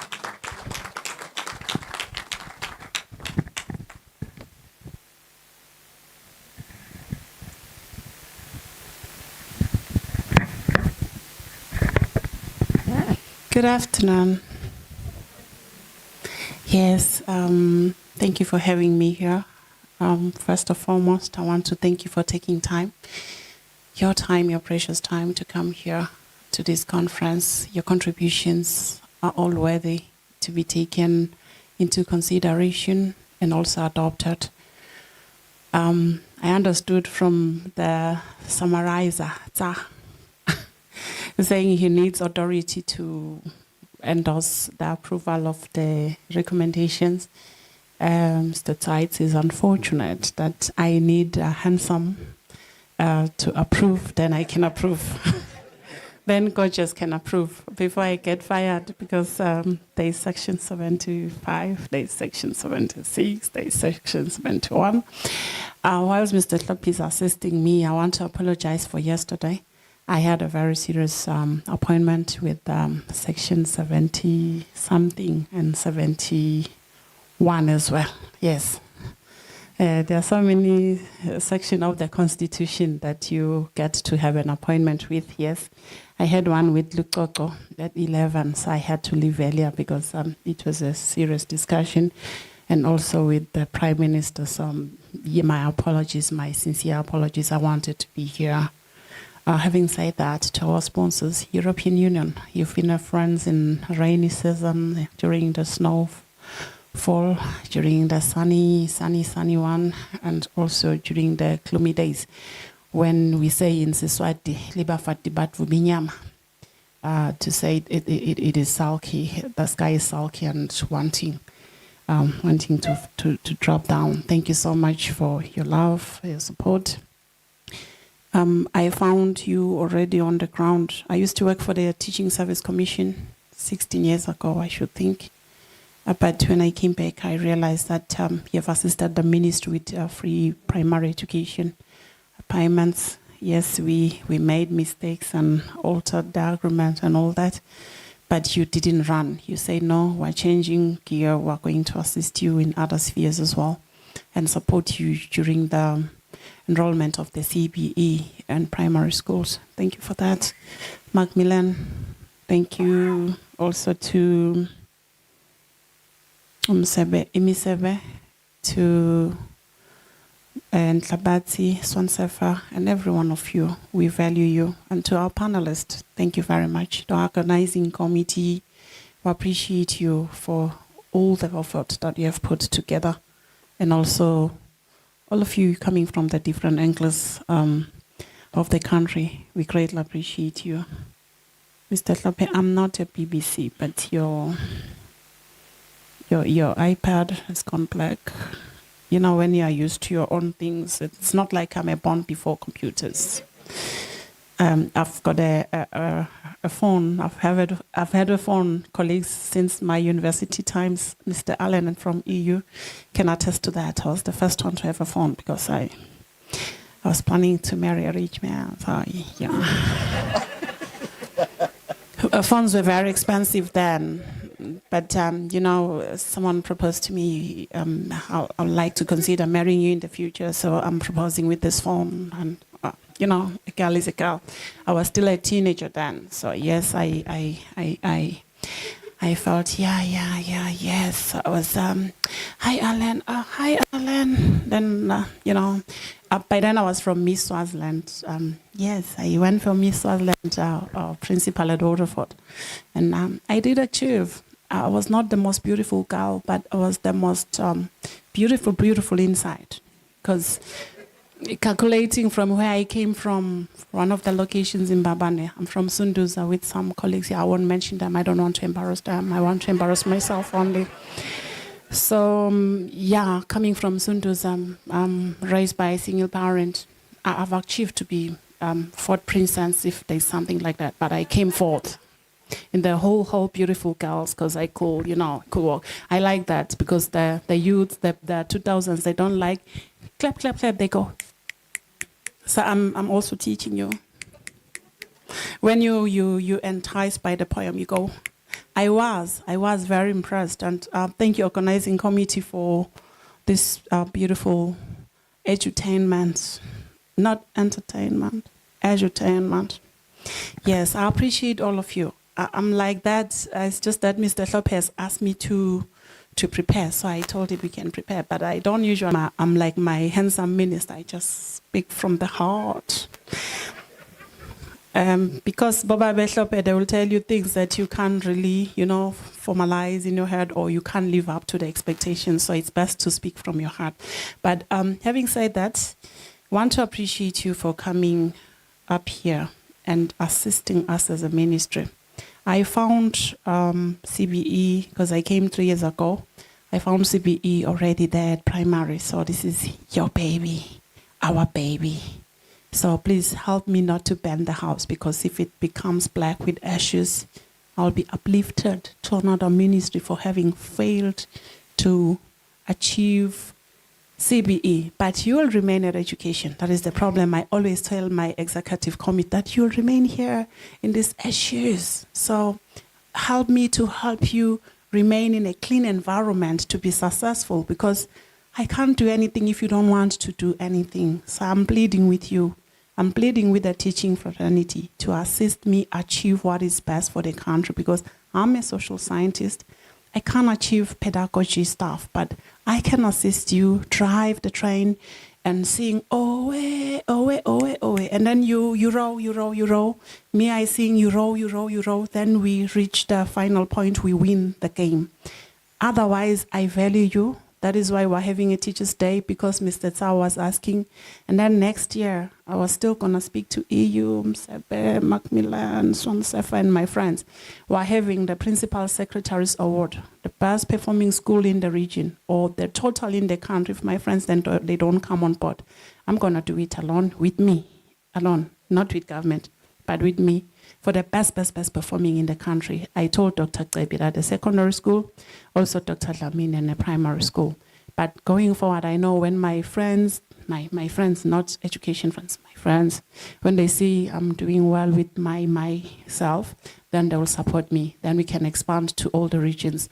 The categorization will take into consideration the best performance academically, and even taking care of the environment, because we live in the universe. We need to capacitate the future about living safely, healthy, with the environment, because what we have is just the planet. We have to live in a friendly and protective way of the planet. So we'll be considering all those things. But there will be a panel of judges that will consider all those things and then give the social scientists the results. Then we go and get it. We go and fight for the schools. So we're still considering that, Mr. Tsar, that as an incentives for schools, because schools are run by head teachers, very good head teachers, who are fighting for their schools and their recognition and for the future of this kingdom.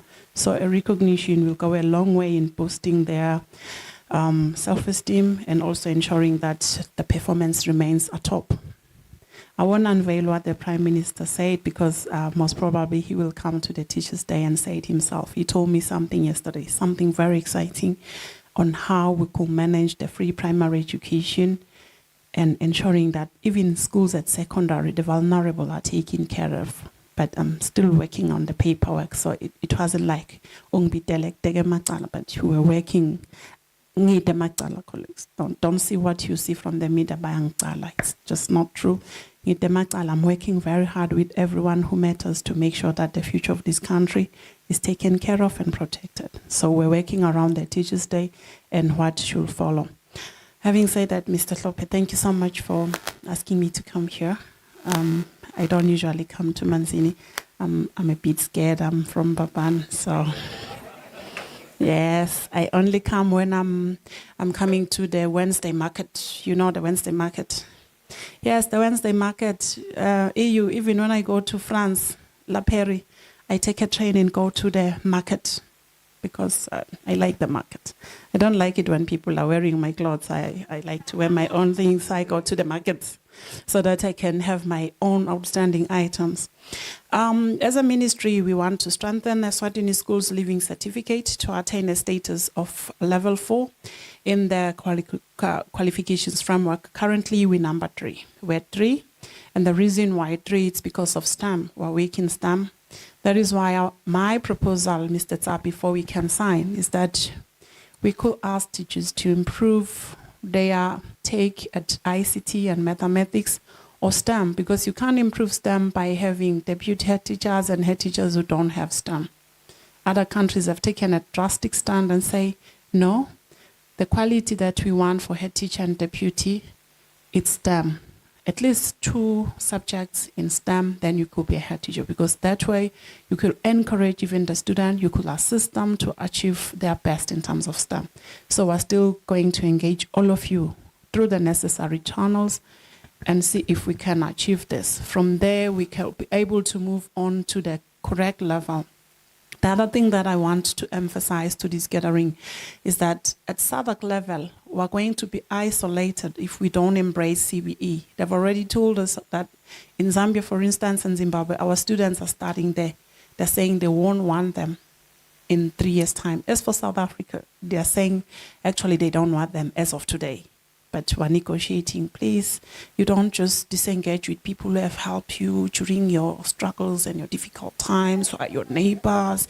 You have to handle us with care. Besides, we marry your guys, your gentlemen, and we send our sisters to marry you, and we also give you the green herb and chayote sauce for sugar diabetes and all that. So, you know, they are calming down, but they don't like it that way. They just want us to comply and move with times, which is why I'm seeking your assistance and support. Then we move together. Ninga bonela. We can't dibonela because we need all of you. We need teachers on board. So ninga tsigili bongos sibambiseni ngancenga ngeSiswati. We also want to establish a Council of Educators, an initiative that will professionalize teachers. So that way, we want to implement the Council of Educators Act of 2024? 2024. We're looking forward to start next year. But I thought it befitting that I unveiled a plan with you. So the reason we went to Zambia, it's because Zambia is now 10 years with the Council of Educators. So we want to copy several things or almost duplicate, except to leave those hurdles, the gray areas that they told us exist, so that we could move smoothly. So we want you to be happy when you sit down here and apply for admission. You have to have achieved 150 points in order for you to proceed and have your license renewed. Just like the bar of attorneys, they do, law society, just like the nursing council, the doctors council. You're professionals. That's why you could find you in Ireland, in Taiwan, in Switzerland, everywhere, because you're professionals. So we have to professionalize your stake so that you could find yourselves even in Mozambique, speaking Portuguese and teaching CPE. So we plead with you to come on board and support this initiative of professionalizing the teaching. Right now, we're working on having the regulations in place for us as a ministry, and we seek your help. We also seek the development partners' help, because without you, we can't do much. And we are hopeful that also UNDP and others will come on board, because these are policy issues. What will follow then is advocacy for the Council of Educators, because you can't just come and say, "Ngci, naku sesibheka le."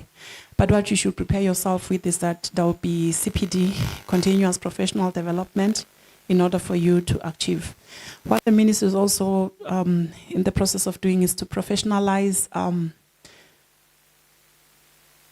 employment of teachers. Because says that trick, I've been asking teachers, why are you not coming to work? Now we are trying to bypass the situation with the teaching service of disciplinary activities or processes. No, I'm coming to you, Manjolo, to tell you that I didn't ask for the job. They called me and gave me a posting letter. It's not like I said I want to be employed. They said they found my data or they found my papers and they decided to employ me. So I told the executive secretary and chairman of the teaching service, no, you have to advertise the post. You have to do it the professional way, be transparent. And then you tell people which year you want, people will apply. Then they sign a contract. That's where you can do a performance contract as well and check if they are doing well. Because the gentleman who was here was telling us a lot that we're not doing correct. As well, the eye can never do a correct judgment.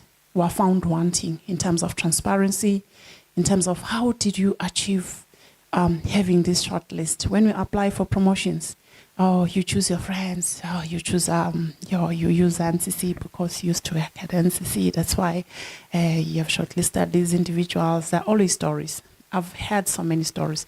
So I've asked TSC, can we revisit the Teaching Service Act so that we have an app where people will apply and the app will shortlist. When you say we need people from Lubombo, we just need you to apply and say I'm from Lubombo.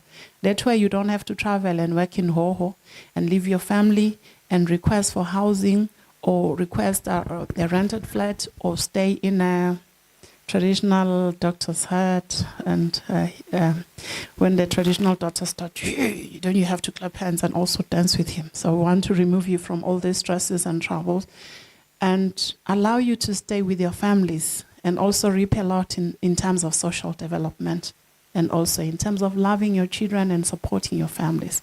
So we'll be implementing such changes which are a necessity in this kind of times that we are living in.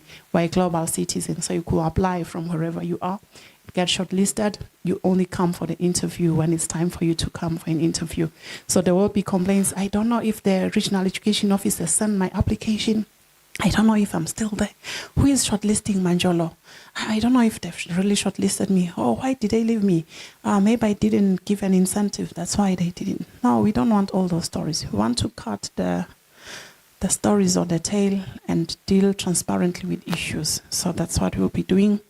We also want to finalize the quality assurance standards, the integration of mainstreaming of grade 0 in all the public schools.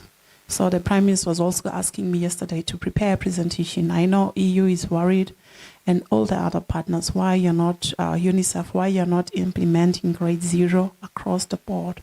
So Babetlopa was discussing with him, Dr. Hlope, because ECCT is not, Dr. Ngomalo is not represented, Dr. Hlope retired, that can we formalize the curriculum for grade 0 so that we can then go and present it and request for the necessary post and all the other scenarios that are required by the Office of the Prime Minister so that then we can have grade 0 in all schools because we are lagging behind and that's why we're having all the social ills because we are not embracing grade 0 fully. It will standardize and correct the social ills that we're having or we're experiencing currently.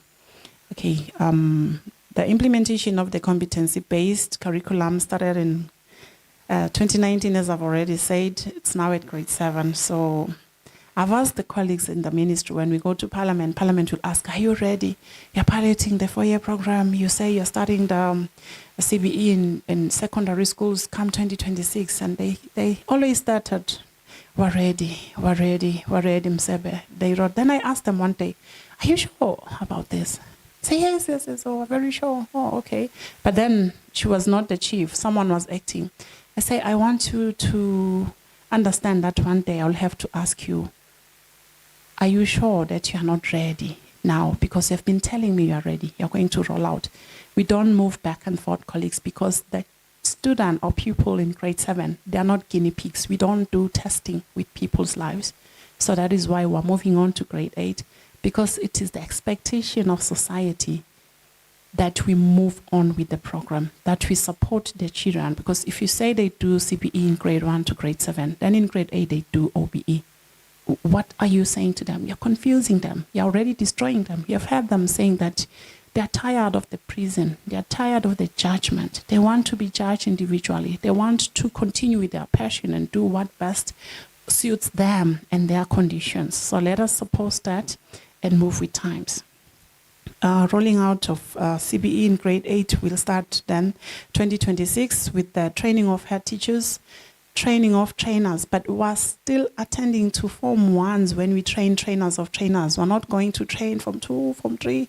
We'll take it gradually as we roll out and do the corrections that are necessary, because we're saying we're starting in Form 1. So we need your support. What the head teachers will do, will assist us with the admissions committees. I'm sure Babetlope, Executive Secretary, that most schools or all schools have the admissions committees, because we need to train the admissions committees to give the student guidance when they choose their streams in terms of their achievements. And I think I had a question where one of the members here was asking, but the parents don't even know the assessment points. How are you doing the assessments? You have not unveiled it. Even us here, we don't know if you're going to say satisfactory or meet the requirements, don't meet the requirements. We have requested the Examinations Council of Eswatini to engage the head teachers and teachers, because they are in charge of assessment. But we realize that they're not reaching out properly to you. So we're going to be also addressing that when we meet the head teachers and the trainer of trainers for the Form 1s, and gradually as we move on. And also during our workshops, we'll be addressing those issues together with the Examinations Council, because in terms of the law, they are the ones who have a full right to address issues of assessment. They are our agents doing the assessment on behalf of the ministry. But we work together, and we're going to work together in ensuring that this happens. Syllabus development is almost done. End of October will be done, and then we'll start around November, yes, to engage in that development of head teachers and upskilling of head teachers in terms of the CPE, and also the teachers when you finish your exams. Then we'll be taking the clusters through the in-service and other forums. And yes, we're not going to be taking you to dirty holes and on uncomfortable chairs and all that. Just like the colleagues were saying, we'll be taking you to very comfortable places where you'll be able to get the gist of the issues that you need to get. Okay, we'll also be doing a review of our education policy, in particular the Act, to also include international schools. And then all those who want to go private, or, well, they mention like private, but we no longer call the schools private, we call them international schools. That is the route to go, because you can never go private when you don't own the land. You have to own the land. You have to have funds to run the school. You have to employ teachers. They think the matter is sub judice. It's not sub judice. There is a rule nasai. Only a few things are lacking, but I know that the regulations of 2009, they said that you have to have all those things. Have your own money, have your own land, build your own school, have teachers, and be able to say, no, I own this land, I've got title to this land. Then the PS will consider if she can approve that, not alone, with the panel of learned friends in the pedagogical sense. So then we will approve and issue a certificate, not a letter, but a certificate that you can hang together with your certificate acquired from commerce, that yes, I'm a business, but in school activities, I have a certificate from the peers. But we want to change that, because we can't afford to stall up and pretend as if we don't know that the world wants to move internationally. But you also have to use an approved curriculum from this kingdom, and also teach Siswati. It's not like you come to someone's country and teach what you want. You teach what is internationally approved. So I thought someone will go, okay, thank you. Yes, and then maybe the last one. Yes. We have the e-learning passport already with the assistance of UNICEF. We'll also put more energy on our side to ensure it's quite healthy. The e-learning is healthy. Student can access all the subjects, including the ones for CBE. We're already working on that. We'll soon unveil those changes. What did I leave? The syllabus development and teacher training alignment of TTCs with CBE approaches is also going to be rolled out very soon. Yes, like I've already mentioned, the issue of e-learning passport. Then, yes, that the assessment framework will also have a policy that we are going to unveil. I think basically that's that. You have stayed quite a long time. Michael C. Beauties from EPA as well. I can't go without mentioning that because I'm also a beauty. You'll see me next time. I'll come with my regalia. You look beautiful, EPA. You're so fluffy like snow. Yes, you look so great. Thank you so much for honoring us with such beauty. You are true Swazis. Without taking much of your time further, I'll hand back to Babehlope before I even call a pastor because I'm also a Christian. So I'll be saying, hey, Dr. Malo, can you come and do what you do best? Yes, I can ask. Please, may I ask you to do us the honor to thank the Lord on our behalf? Then Babehlope, you can come and tell us if we're going to eat properly or we're going to have tea. Thank you. Thank you for having me. I'm really honored. Thank you. I am serious some days, but the condition of this environment just make me to be very relaxed and happy. I am serious. When I'm serious,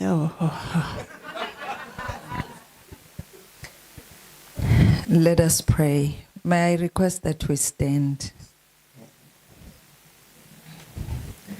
Father, this afternoon we come before your presence. Our mouths are just filled with praise and our hearts swell with worship. We are grateful, Father, for being with us the 2 days that we have spent in this place. We just want to thank you for the guidance. We thank you for the wisdom. We thank you, oh God, for the sacrifices that your children made.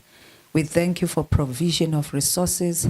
Most importantly, we want to thank you for the insights, for the papers that were presented here, the discussions that we had. Kunelive lakho lelithi kwathi noma sebashunyayelwe, the word did not profit them because they did not mix the word with faith. It is our prayer today that you can grace us with faith. Faith is the substance of things hoped for and the evidence of things not seen. So we are praying for that special grace, Lord, to see the positives in the midst of everything that may be happening. We also pray for divine strength as we will be going out now to apply what we acquired here. Live lakho lithi we can do all things through Christ who gives us the strength. Where we are, we probably, some of us don't see the way, but with Devin lakho, when we don't know what to do and where to go, we will hear a voice telling us this is the way to go. So that is the faith. Lesiqhubeka nayo, lesiphuma nayo la. I also pray, may everything that we learned in this place not go to waste. I am praying, Father, that you would help us to go and apply it in our schools, our communities, and also our offices. Now I speak your blessing over each and every person in this place. Bless them, O God, as they go out of this place. May you shower them with your favor. May they find favor with you and find favor with men. May all their needs be met. May you increase them, O God, and let them flourish in everything that they do. May you bless the work of their hands. We are also praying for Jenny Messes. We pray that the angelic host may stand guard along the roads. We pray against every blood-sucking spirit. We paralyze it. And we want to decree everyone shall reach home safe and sound. Father, we look into the future, even through the lens of faith. In Jesus' name we have prayed. Amen.